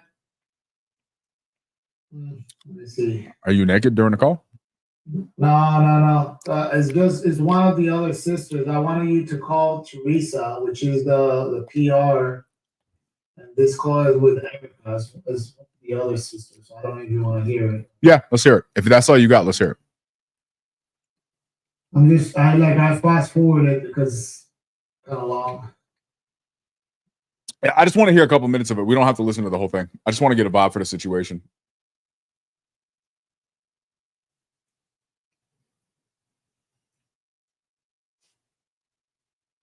I 100% understand. Yeah, think about it. Would it be fair if I give you a call later on? That's our point where we stand. It will get sold. You want me to start from the beginning?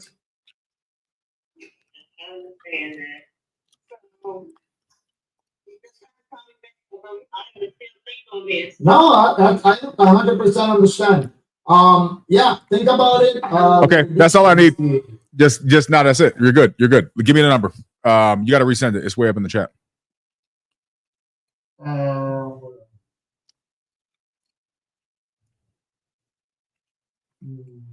Do you want to build a snowman? Yo. You really hit finesse, bro. You got to do 2 versions. You got to do the Disney version and then the Thug version. I got it, bro. Don't need no help. All eyes on me. Want to be in business. What the hell is wrong with you, bro? All right.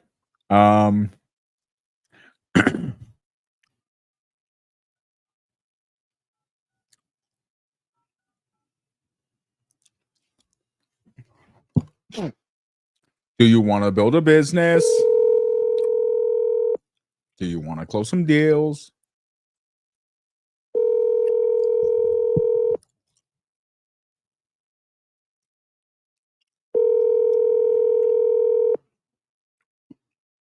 Your call has been forwarded to. Not Teresa. That's not what we're doing right now, bro.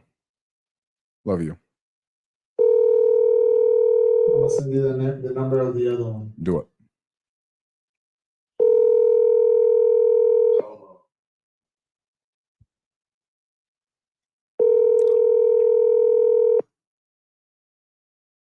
Your call has been forwarded. Ooh, she voicemailed me on that one. I'm doing one more.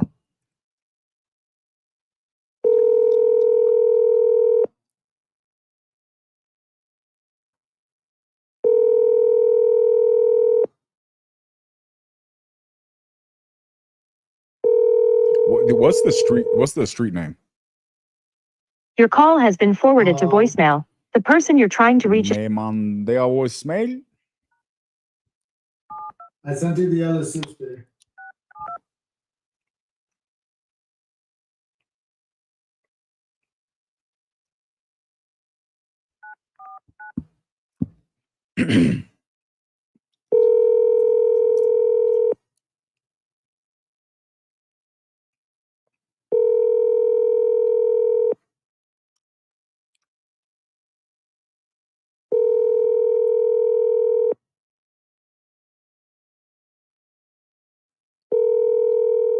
You said there's an auction date? Yeah, December 13th. Qué triste. See if they paid it.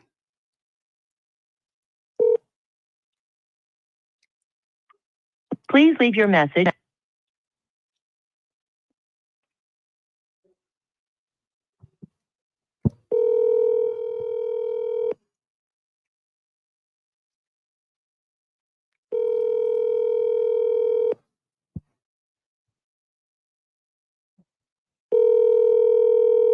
Yeah, they haven't paid taxes, bro.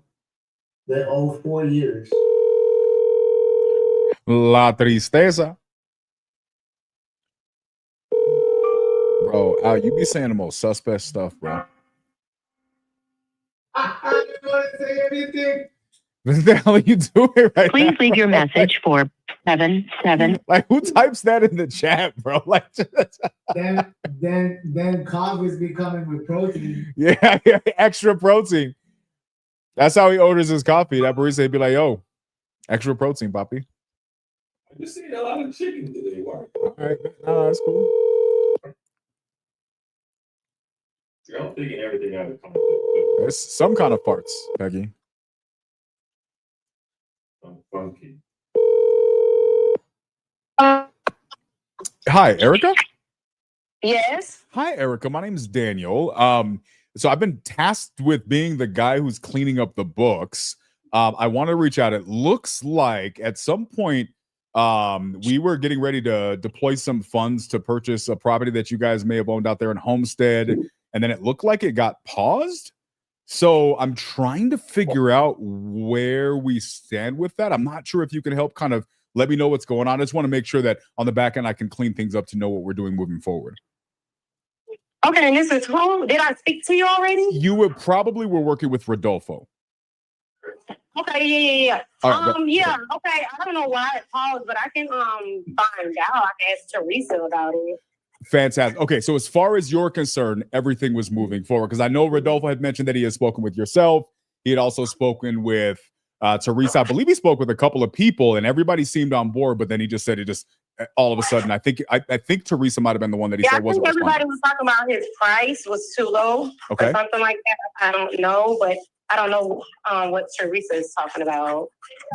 Gotcha. Okay, so as far as you're concerned, you're ready to move forward. You thought that was happening. It's just a matter of kind of seeing that everybody else is still on the same page with that. Yeah, everybody was still on board. It was just I talked to him. I told him it was just the price that everybody was concerned about. Okay. We all gotta talk to Teresa about everything. So okay. I thought he might talk to her, but I guess he didn't. Out of curiosity, I'm not opposed to going and seeing what the options are on this. I was not a part of the initial conversations. Obviously, I know you had spoken with Rodolfo and he spoke with everybody there. What was the number you guys were hoping for? How far off were we in the offer that gave you guys pause? I'm not sure. All I know, they were just saying the price was too low, and we supposed to spoke with him to see what he thought or what could he come up with. Okay. Can I just ask you a question? Shoot me straight. Mm-hmm. Okay. Like, is this something that if we're, at least for your position, if we're able to get the numbers moving forward, is this something we should, because from where I stand, you guys have a pretty tight deadline on the 13th. I don't know if you guys know this, but the longer you wait, the harder it is to close because there's certain things that are outside of everybody's control, like the escrow process. And then at that point, it doesn't matter what the number is. Y'all lose everything. You don't get anything if it goes to an auction. Yeah. And to be honest with you, you guys, I don't know if anybody's told you this. There is a scenario. I have worked in scenarios where buyers, once it gets closer to end dates, especially with, I believe this is a probate situation, is it not? Mm-hmm. Okay. I don't know if you know this, Erica, but I'm gonna tell you, and I don't know if I should be telling you this or not, but when you're dealing with probate situations from an investor standpoint, they can be very tricky, especially if there's a lot of people involved. Are there a lot of people involved with this one? Mm-hmm. All right. So I'm gonna tell you something. You guys do with this what you will. I have heard of stories where sellers will legitimately give bad offers to people and just stop responding to them. Buyers will stop reaching out because they know that it's not worth the headache to deal with all of the errors of a situation. They'll just wait till it goes to auction and get a better deal there. Oh, okay. Because they know, because here, think about it. If I wait till it goes to auction, I don't have to pay you or any of the other people. I just pay the bank. Uh-huh. And the bank's probably willing to take a loss. So if most buyers will actually do that because it just saves them a lot of money, they don't have to deal with all these people not responding.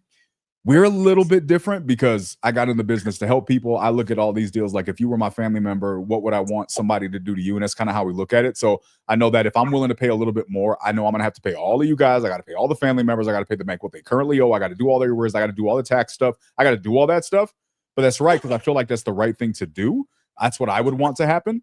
And so I know it's maybe not what you were hoping for, but just to be honest with you, that there are probably people who are out there waiting for the alternative. So if you guys wait too much longer than honestly this week, because next week's a holiday, you guys might not be getting anything at all. Okay. Alrighty. So- I don't know. I guess I could talk to my siblings and see what they say about it. Okay. But everybody was still on board about the price was too low. Okay. Let me ask you this.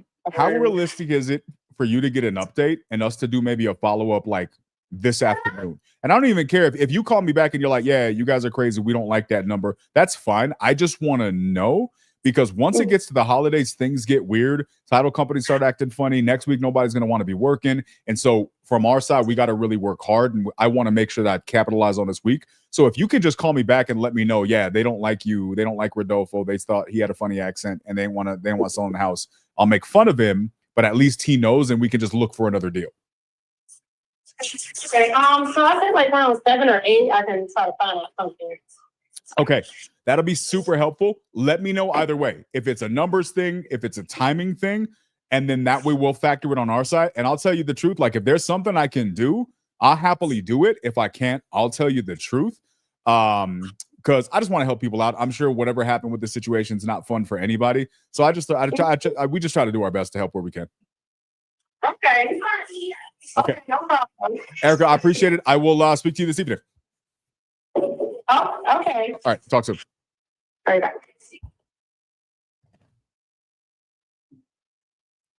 She lies. That was good, bro. Hopefully, she read my messages. Called her several times. So. That's what it was. They didn't like the number and they didn't want to tell you they didn't like the number. I don't know why people do that. I threw my little story that I made up in the moment because it's true, right? Yeah. Well, bro, I mean, let's see if she gets you, if she calls you back, and if she does, because there's still spread, bro. We can go up, but obviously we don't want to, because if we do the petition, I will have to come out of pocket right away, $25K, so I can pay taxes, avoid the auction, and begin the process. So, but obviously I will record the deeds right away, so I become the owner. That way, you know. What was your offer to them? 30K for the 25% of each. So each get 30K? Yeah. That's not So bad. it will be 90K on the back end. 30K for each. So I'll be 75% owner of the property. And we'll have to pay the 25K for the taxes, so avoiding the auction, and then just start the process of litigation.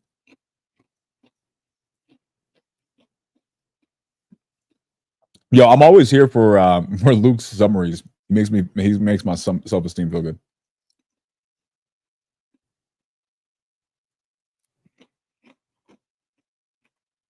I appreciate that, Luke. Yeah, honestly, like when I look at this situation, I think that's really what it just comes down to. I think they were interested. It was just that, right? Like they didn't want to tell you. But then my question becomes, what's their alternative? It doesn't sound like they have an alternative, because if that was their yeah, and she thought it was still moving forward. She thought it was still moving forward. That's the thing. Yeah, but I mean, I don't know. Then I called several times. I texted. I know that she read my message, so I'm assuming somebody, got to them and offered them way too much money, or I don't know. So probably is what you just said, that they just don't want to tell me that my price is too low. She did text me on Friday, and she texted me saying, let me see. She texted me like, "Good morning." This was like at 8 o'clock in the morning. "Good morning. I've spoken with my siblings. The only issue is the amount of the shares. If you could sleep on it, we have a deal." So she said that we have a deal. Now, what were you supposed to sleep on? Still the amount of money that that I offer, because they're 8 heirs. So 30,000 divided by 8, they're getting like 3,700 each. Now, mind you, 3 of those heirs are in jail, so I will have to freaking have the prison notary help notarize everything. So it's a process. So I'm like, this is a lot of work. So I will have to see where is it that they want it to be. What would make sense for them? Why they got so many family members in jail? Bro, no, man. It's Thug Life. Thug Life. Okay, so that makes sense. Let's see what happens. I mean, I don't know. The reality is 20. Appreciate it. $2,500 may not be that enticing to them, right? 3,700. Oh, how much? I mean, look. Like I said, I estimate as is value of this very conservatively is 400. As is. Property has high impact windows, which is a huge plus for this area. It's in Homestead, which is a hot area right now. It's on the nice west side of Homestead. The things that the property also have liens. Is I don't know. I have to find this out, but somehow they attach animal cruelty liens towards the property. So, it's that. Yeah, I know. So it's that, and it's a lot of work. So I don't want to, obviously I want a deal, but at the same time, I don't want to do a bunch of. How much is an animal cruelty lien? What does that even mean? So, bro, here I'll show you. Let me see.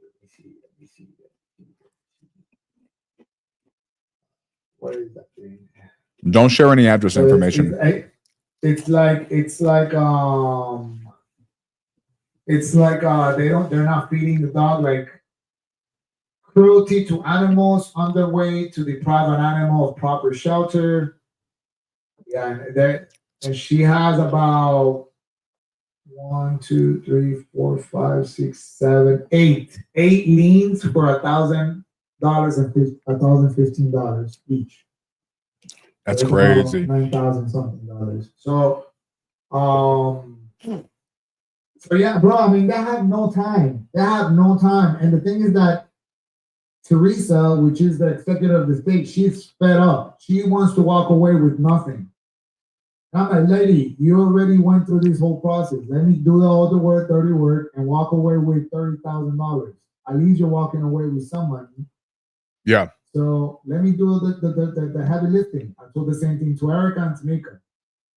But again, they're sisters from different mothers, and they don't even know each other. They've never seen each other. So trying to like, and you know, I told them, I look, the best thing it will be for you guys to sell to me, the same person, because that would add a lot, you know, it will make everything so much faster. Because if you sell to me and then Tamika sells to somebody else, then I'm gonna have to go into a petition against not one but two people. And that's gonna delay the whole process, and you guys are gonna get paid a lot later. You know, so they were gonna talk. And yeah, man, I've been dialing every day, 3-4 times each, all three sisters. And I got in touch with one of them, which is the one that lives here in the West Coast of Florida. And she told me like, oh, it looks like they're talking to somebody else that might be giving them more money. Maybe she's bluffing. Maybe it's true. I don't think she is. I think there's truth to that, which explains why they would ghost. But that's part of the reason why I'm hoping the seeds that I sowed take a little bit of root there. I'm hoping that story kind of helps make them get a little curious. And you're not lying, bro. They have no time. They don't. They have no time. They are about to, and there's already a tax deed application. So there's already someone waiting and salivating to get their hands on the property for pennies and the dollar, bro. Like literally. I can follow up with her tonight, man. See what happens. See if we can't hear anything about bro, let me know, man. Let me know. It sounded like seeds. Nah, she wasn't listening though. Did you hear at one point she had put me on mute and walked away? Or she put the phone down? She put me on speaker. Definitely talking to somebody else. Like They're definitely talking to somebody else. Yeah, they're definitely talking to somebody else. How high can you go on the offer before it becomes unrealistic? I mean, bro, so let me see. So let's say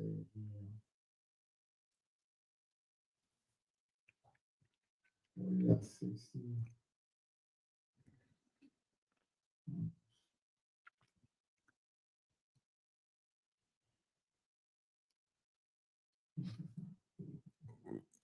I got like 15 minutes. We're gonna call Giovanna's guy. Who else? Al, are we calling any of these Nathan dudes? Peeps? Yeah. Yeah. Okay. Bro, I mean, like I wouldn't go. I wouldn't. Yeah, like I will go to like 50, but you know, try to keep it at no more than 40. Cause bro, like at 50 is a lot for the. And it's gonna take a lot of work, bro. That's like the partition takes like 6 months. Paying the taxes, which my attorney told me yesterday that I can actually, when we win the case, I can file for my attorney fees to be reimbursed from the heir that is tying up the property. So, you know, but again, that's $25,368 that I have to take out of pocket to pay the auction, pay the taxes and avoid the auction and then go into the litigation. It's a lot of risk, you know? Not a lot of risk, but a lot of work because I'm already winning. I'm already owning 75% of the property. So it's like, you know what I mean? Yeah. Interesting. Okay. Giovanna, let's call your people. Thank you, bro. Of course, dude. If she reaches out to me tonight, or I can reach back out to her, and we can figure it out. I can do it right before my podcast and see if we have any updates. Thank you. No, sir. Thank you. I'll probably step away because I gotta go shower. It's my youngest son's birthday, so we're gonna do a little. Wait, bro, how you gonna not say nothing? We did a whole happy birthday to Eddie. We didn't do it for you. How old is your youngest son, bro? He's turning 2, man. Let's go. Yeah. Happy birthday, Yeah. What's his name? Thank you. His name is Luca. Luka. Luca. Let's go. What kind of is that? That's a very European name, bro. Italian. Is my wife's mom's side is Italian. They're all from. Don't let Gianmarco hear that. He's gonna start smiling in spaghetti. For no reason So whatsoever. yeah, so Luca, we love the name. So yeah. That's And bro, it's so bad. He woke up today with a fever. Oh, Like, that all sucks, day, dude. he woke up. There was some sort of virus going around. People are getting fevers without any other symptoms, and he caught it. So, poor guy. that sucks, dude. What are you guys gonna do? No, just you know, have some cake, eat something real quick, just something small, and then that's it. That's cool. That's awesome. Well, happy birthday to him. Hope you guys have a good night, bro. You let your kids have Appreciate it, cake man. on their birthday, bro? Of course, bro. Yeah, but they got to do squats. They got to do squats, and they got to do. Exactly. They got to do. They gotta wake up tomorrow and go to jiu-jitsu and don't do those things. That's it. They got to hit them kettlebells tomorrow. Bro, I kid you not. My kid did not want to go and do sports. I told him, if you don't go and do sports, you're not gonna watch TV and there is no more candy. Bro, that kid put his kimono so fast. He was like, let me put my kimono right away. He was like, I'm ready to go to jiu-jitsu. That's crazy. Good stuff. Y'all have a good time, bro. All right, man, I appreciate it, bro. Let me know if you hear anything. Yeah, 100%. Let's close it. Thank you. Happy birthday, little man. All right, guys. Thank you.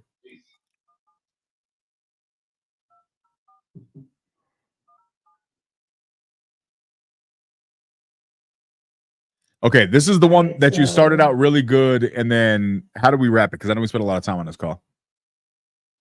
Yeah, I mean, towards the end, the first property is the one that he's renovating that he was Yeah, interested in I selling. remember. He I was remember. also open to selling the other one. The one he's been renovating since COVID. I mean, like, he gave me his, I guess, prices of where he wanted to be. Let's see. Don't worry about I it. don't know if he's unrealistic. Hey, good. How are you?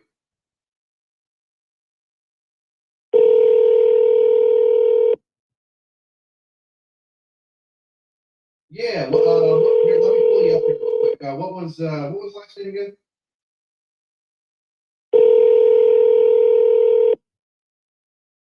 Gotcha. Okay, perfect. Yeah. So Pine Court, is that right? 133 Pine Court. Gotcha. Okay, perfect. Well, catch me up to speed. What you got going on?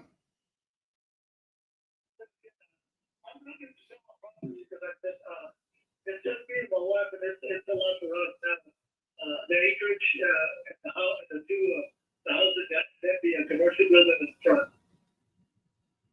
So it's a house with a commercial building as well? Got it. Okay. Let me pull it up here. So what are you guys looking to get for it? What is, value at, but when they came and looked at it, one of the realtors, they did. And, but it wasn't ready to list. So I know it's paper at 1.2. Appraised for 1.2? Yeah. I got 5.26 acres. 1.26 acres. Okay. So 1.2, that would be market value. You're thinking if you were to list it with a realtor, put it on the market, all that good stuff, pay commissions, all that.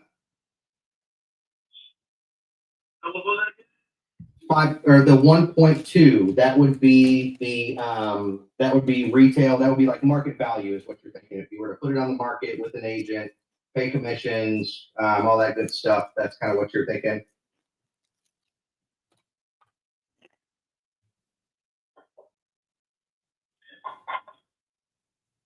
You said, yeah. Yeah. Well, I'm just, I don't want to. The thing is that I don't want to go through a real estate stuff. I don't want to spend the money paying them to sell my home, but I just put it on myself. Sure. Absolutely. Okay. Well, I mean, if we were to give you a cash offer on this and just kind of buy it as is and where you didn't have to deal with any of that, what would you be looking for? I mean, what do you think the best price you could do for it would be? Well, like the last person to get my money from he offered me nothing. But I didn't take it. because they wanted me to pay $150,000 to bring in the water into the property, which is, we have the subdivision, it's not early, it's coming to where we're at. It's already across 21 there. So they just started, surveying to this side off of 2720, which is right in front of my property too. It runs on the main road, which is 2720. So I know that once they start there, that water's going to be available to bring it across. So that's why I held up so long for it, to see if it was going to happen, and it's going to happen. So if I do decide, if you want to give me an offer, to be honest about it, I won't take no less than one. That's it. Like I said, I know what it's worth, so. Gotcha. So one mil. Someone's gonna build some houses on there, you know that. And it's a straight, it's all the way straight to the back. It doesn't, that lot, that my property is, it's like a square, all the way to the back. Gotcha. Okay. So no less, no matter what. I mean, that 1 million is kind of your absolute bottom dollar on it. Okay.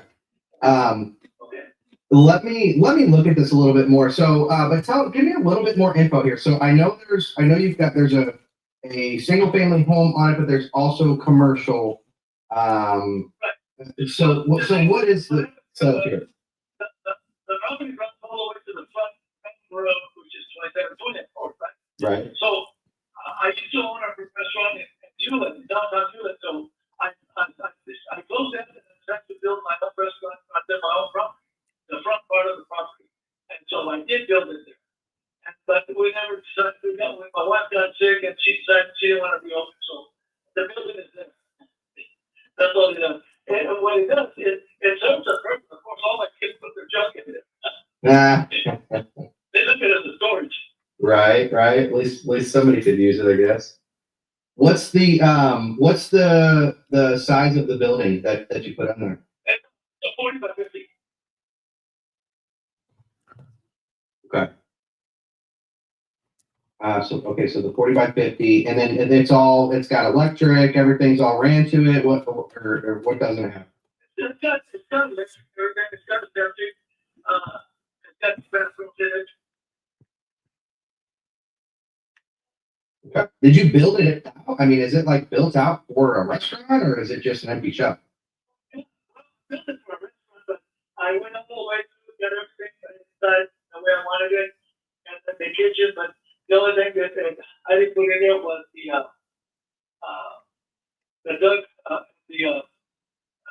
hood for the stove. That's the news. The opening is there, but I didn't finish it up, so I just stopped there. Gotcha. Okay. Wow, that's really cool. It's unfortunate you weren't able to kind of see that through.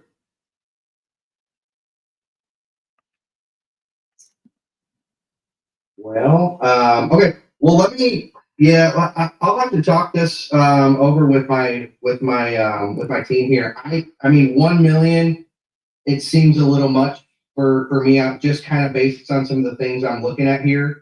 And you said that's kind of bottom dollar. You're not going any less. I guess what are you doing if you can't get that million? Well, I'll eventually, if I have to come down, I probably will. I'm not going to deviate, down lower than $900,000. I won't do that because I know what it's worth. I know what, and I know what the property is going right now in that area. It's actually a 1 acre tract, but they just sold one of them right there where I'm at, and it was $190,000 for it. So I know what they're selling for. So 1 acre went for 190. You're saying? Yeah. Just the guy said, I said, wow, that's a picture. I didn't pay it up when I bought mine back in too many months ago. yeah. But I think that was back then. That definitely seems like a lot for an acre. I mean, I guess it depends on who's buying it, right? If there's somebody that's buying it for their own, for their own use, they're going to utilize it for themselves and build a restaurant on it and have this income that they're potentially generating from it. That may make a little more sense. But so I guess where is the kind of $1 million, $900,000? I mean, where's that price coming from? And then just coming from, I listed it, when I looked up at on the county from Lockhart, the way they have to list it as a mini ranch. That's how we got this. As a what? Mini ranch? It's the main mini ranch, yeah. And then, when the actual, then with the property, the house of friends, you know, of course, then my realtor, they came in and looked at it, and this what we, looked at the market, that's what she came up with, and they said, okay, this is what you want. This is what we can get you, we can shoot for it, but it doesn't mean it's going to happen, but we can pretty much get close to it. And said, okay. Yeah, I mean, what did It should happen to be, let's go work on that. That's a risky business with her sister, so that's, you know, if I go put it in the market, it'll probably be her doing it. But, like I said, again, I'm trying not to. right? You know, sell it. I want to sell it myself, and then when I pay it. Yeah. So I mean, obviously, she wants to get you as much as she can for it, or get you kind of what your ideal number is. What did she indicate that she realistically thought like would be a no-brainer price for it, like that it would definitely sell for, in her opinion? I don't know, it's best. Yeah, I wasn't sure if she was like, well, we could try to get you this price for it, but you know, realistically, you know, I definitely think you could get this amount. That's something that, I'd like to get set and go to smaller, you know, I want to track. I don't even want that. It's too much for me to keep up on that grass. And I said, I'm actually 71 years old, so I don't want to do this anymore. Cut the grass, and it takes nothing just to cut that grass. That property. So, I bet. I think I'll sell it and just find me a 1 acre and build a small house. Nice. Yeah, that sounds like a good plan. Would you build that yourself, or you got builder friends that you would use, or? No, I would get builders to come and build it for me. You know. Have But you they looked? would have to build it, they would have to build it with the specs I want, you know. Right. I'll give them the specs that I want. And I know architectural, of course, is done so for it, so, done a lot of the, work on houses, you know, that's the business I'm in right now. Yeah. So, So what have you looked into pricing on kind of what that would cost to do that, and you know, get the acre tract and kind of do the building that you'd like to do in the way that you'd like to do it? well, if I can find that, I don't want to live in Austin. That's one thing to say that. I won't live in Austin. I hate Austin. I hate San Marcos. I don't like Target, and I don't like Lockhart. The only place that I think what we already decided, my wife, my grandson, is that if we do decide to visit this happens, we're shooting more towards Seguin, that's going down. There's a little town outside of Seguin called Ande Maria. That's where we're going. It's a small town. People are very friendly, and there's a lot of open land for this farm. And I'm shooting that way. It's not that not that I can't do it now. I can't, but I would prefer. I don't want to have ties. Me coming back and forth to the house and all that. I want to, because I have one in Houston, and I have to go to Houston, do the repairs over there, and then come back. Then they will call me and I go back over there, do the repairs. So I finally said, I'll sell it. I sold it. Yeah. So the same thing with this one. I don't want to be going back and forth. So sometimes just sell it. Yeah. This is the problem. So what would you do? I mean, if you were to sell this and you still have to build the other house, where would you go in the meantime? Where would you go in the meantime? Let's say you sold this, we closed in 30 days. You know. I have another house. I have another set of property that my daughter had and my son-in-law. So it's one road over, so I would stay there at the house there. You know, that's what we've been working there on the house. My son-in-law building things that we want to have. So it's just I've been sitting on one. Trust me. Good. Okay. Well, that's good. I always like to make sure, you know, we're not trying to, put people in a situation, and obviously I want to try to work with your timeline if there is one. Okay, so that could happen pretty quickly. I just pulled it up on Zillow here. They're saying 568. What? The Zillow, I don't know if you looked it up on like Zestimate. The Zestimate on it is showing like 568. I don't know if you saw that. Yeah, that's what they're saying. That's what they're saying that the property's worth. And I know typically they're pulling some data from, sales around the area, as well as, property appraisers, office as well. I see another one here, 630, on Redfin. I'm just looking on some different websites here to kind of get a ballpark of the value. The gentleman that bought the, where we had the second property we got of which is one road over, which is that Avery Road. The gentleman bought the property in the back from a neighborhood up front, bought 5 acres. He closed out of that property for $590,000. It's only on that. So, 5 acres for 590. yeah, that's what he paid. Gotcha. And now that's for him. Is that for himself? Mine is more than more. I got 4 acres, but he only got 5. I got 5 or 6. But he only paid for the land, which is $590. That's what he paid. Mm-hmm. Interesting. My daughter, that's what disclosed it. She disclosed it to my daughter and said, yep, wow, that's what it's gone for. Wow. Right. Now, what was he purchasing it for? What was he planning to do with it? He's already building a house. Gotcha. So he's building his own house on it, kind of using it for himself. So, Well, he just bought a brand new mobile home and put it on there. So he's got a mobile home to go build a home on it. So he's pretty much set on what he's going to do now. Get that set up. okay. Interesting. But that's what I'm saying.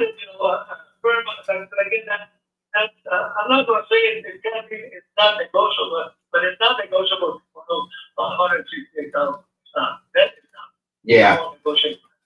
Yeah. Well, like I said, I'm just looking at some of the websites here, and I know they kind of aggregate some of the data. I mean, Look into it, talk to think about it, look into it, and then get back to me later, okay? yeah, I can do that. I mean, where do you think? I mean, obviously, I still don't think. I think we're going to be ways apart if we're upwards towards that million. But I mean, what do you think is kind of your bottom line? If I could, write you a check today, where would you need to be?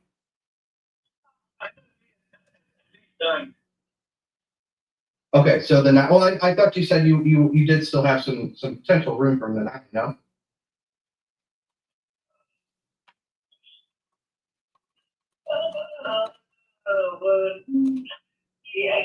I guess so. So you think? I mean, you think if we could get you more like 8? No. Maybe I can go probably 875. About 875. Okay. Yeah, we'll have to look a little more. This is definitely a unique situation, especially with having the obviously it's nice to have the building, but having a shell of a restaurant it's not going to work for everybody, right? As far as turning around and selling it, it's definitely a unique unique situation for sure. So I guess so. At the end of the day, I mean, if we're not able to get you that, or if you're not able to kind of get what you're looking for price wise, I mean, are you just going to keep it? Or are you thinking you're going to put it on the market? I guess what's your worst case scenario? Well, first off, I'm going to put it on the market. I'll go through that friend of mine. She'll deal with that. Yeah. So I'll hand everything over to her. That's her to. Right. Obviously, if you can avoid that, all the better. Right. Now, do you think you would put it on the market for 875, 900? I don't know. Like I said, I guess we'll discuss. We'll sit down at the end. We'll sit down and we'll discuss how much we're going to put in the market on what is its value. Yeah. She said the best time to sell the property Yeah. Better month. Okay, but Yeah, I'd be curious to see. yeah, I got a call coming in. I'm in the office right now, so I can answer these calls. We both at once. Yeah, yeah. Well, let me know what she says. We'll look at it a little more. I might have to talk to one of my realtor friends here too and kind of see. But let me know what you come up with, and we'll see if we can make something happen. Okay.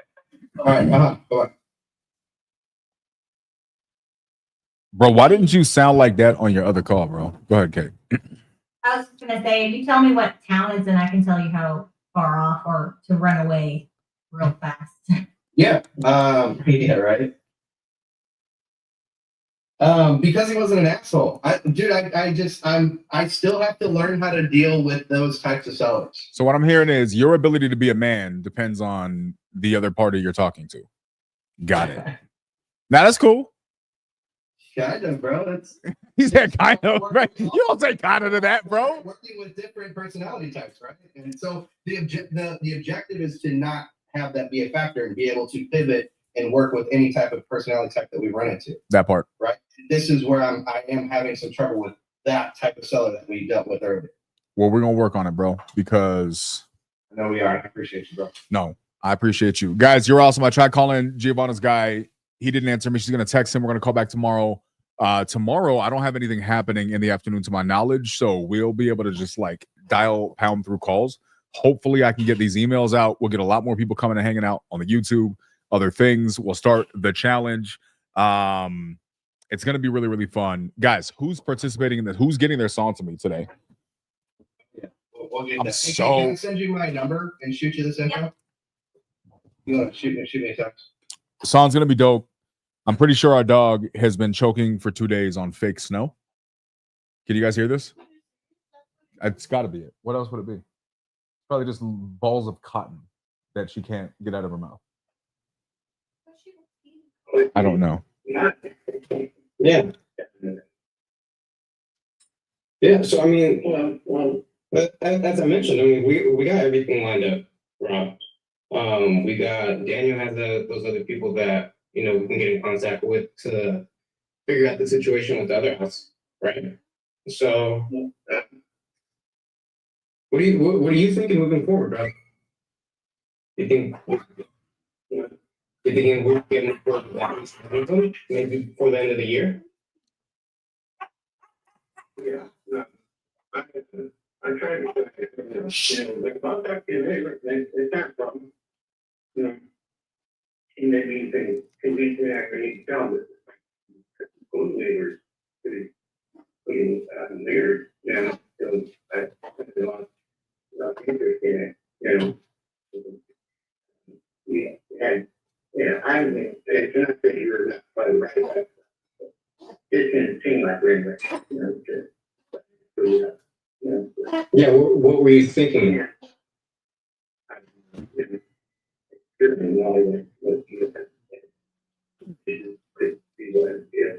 Okay, so it sounds like you put a little bit of thought into it. I mean, I think the whole time it's been me giving numbers the whole time. You haven't really given me your opinion and what your thought about what you wanted to walk away with. What are you thinking?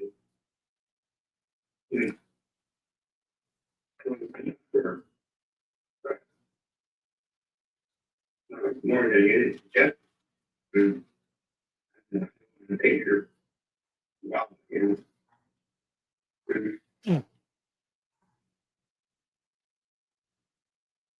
So I mean, yeah. I mean, you got me now. I mean, you got my full attention now, Rob.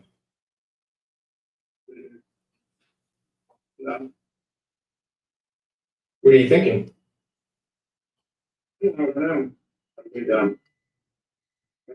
Really bad at it. Okay, because the last number we talked about was about 75,000. And you're saying you don't like that.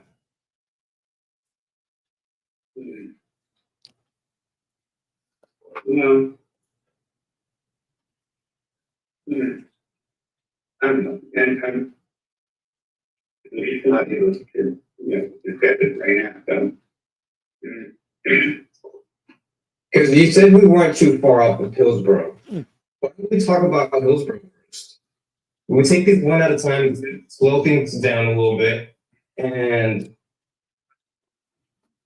because you see that's one of the ones that you said doesn't have much equity in it, right? So let's no, right, and we talked about 14,000 for that. Let's just talk about one at a time. What are you thinking just for the Any. Hmm? I'm they go over to him. Okay. And I'll call you back. Yeah, we'll talk soon, okay? Okay. I'll call you tomorrow or the day after.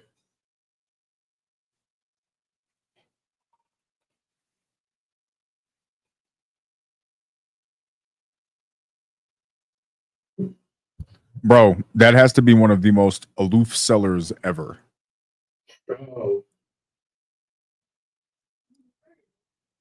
Very aloof. That guy's a lot. He's a tough one to pin down, bro. But I'm gonna be honest with you, man. Guys like this are great to practice with. You did everything you could have possibly done in that, and then you backed away when you were supposed to. There was nothing more you could have done in that situation. The guy was just this is the guy, right? This is him. He's hard to pin down. So it'll be interesting. There may be a deal there, bro. Your follow-up game is spectacular. So if anybody can get this deal, we'll be able to knock this thing up, bro. I think we got options. We'll be able to figure this out. But your follow-up game is fantastic. And I think that just the way we're hitting him on each side of this, something's there. We got to figure it out. How did he respond to the creative idea we suggested? Yeah, like putting him into like communities or something like that. Did you tell him the full detail, or have we not gotten into that outside of? Okay, so that's okay. So that's another fallback. We can see what it looks like. So yeah, we'll keep you posted on it, guys. I gotta bounce. Got the podcast in 45 minutes. Got things I gotta do tomorrow. I want to make it a full day. I don't think I have any time restrictions. And I want to knock stuff out. Al, let's lock up 2 contracts tomorrow, bro. 2. All right, cool. 2. I even get more opportunity for tomorrow. Okay. Legit, I'm being serious. I want to lock up 2 contracts tomorrow, at least. So we got to make like 10 calls, bro. Sounds right.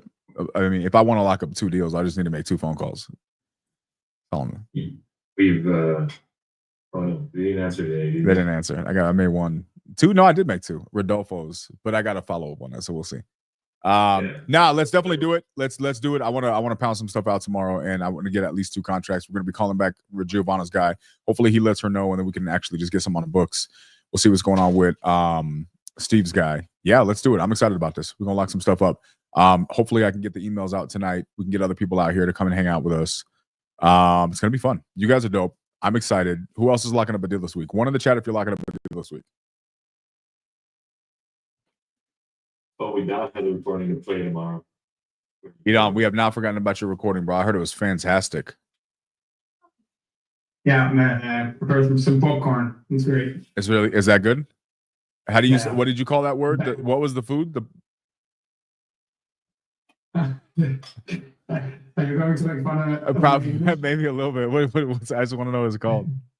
Fuck you.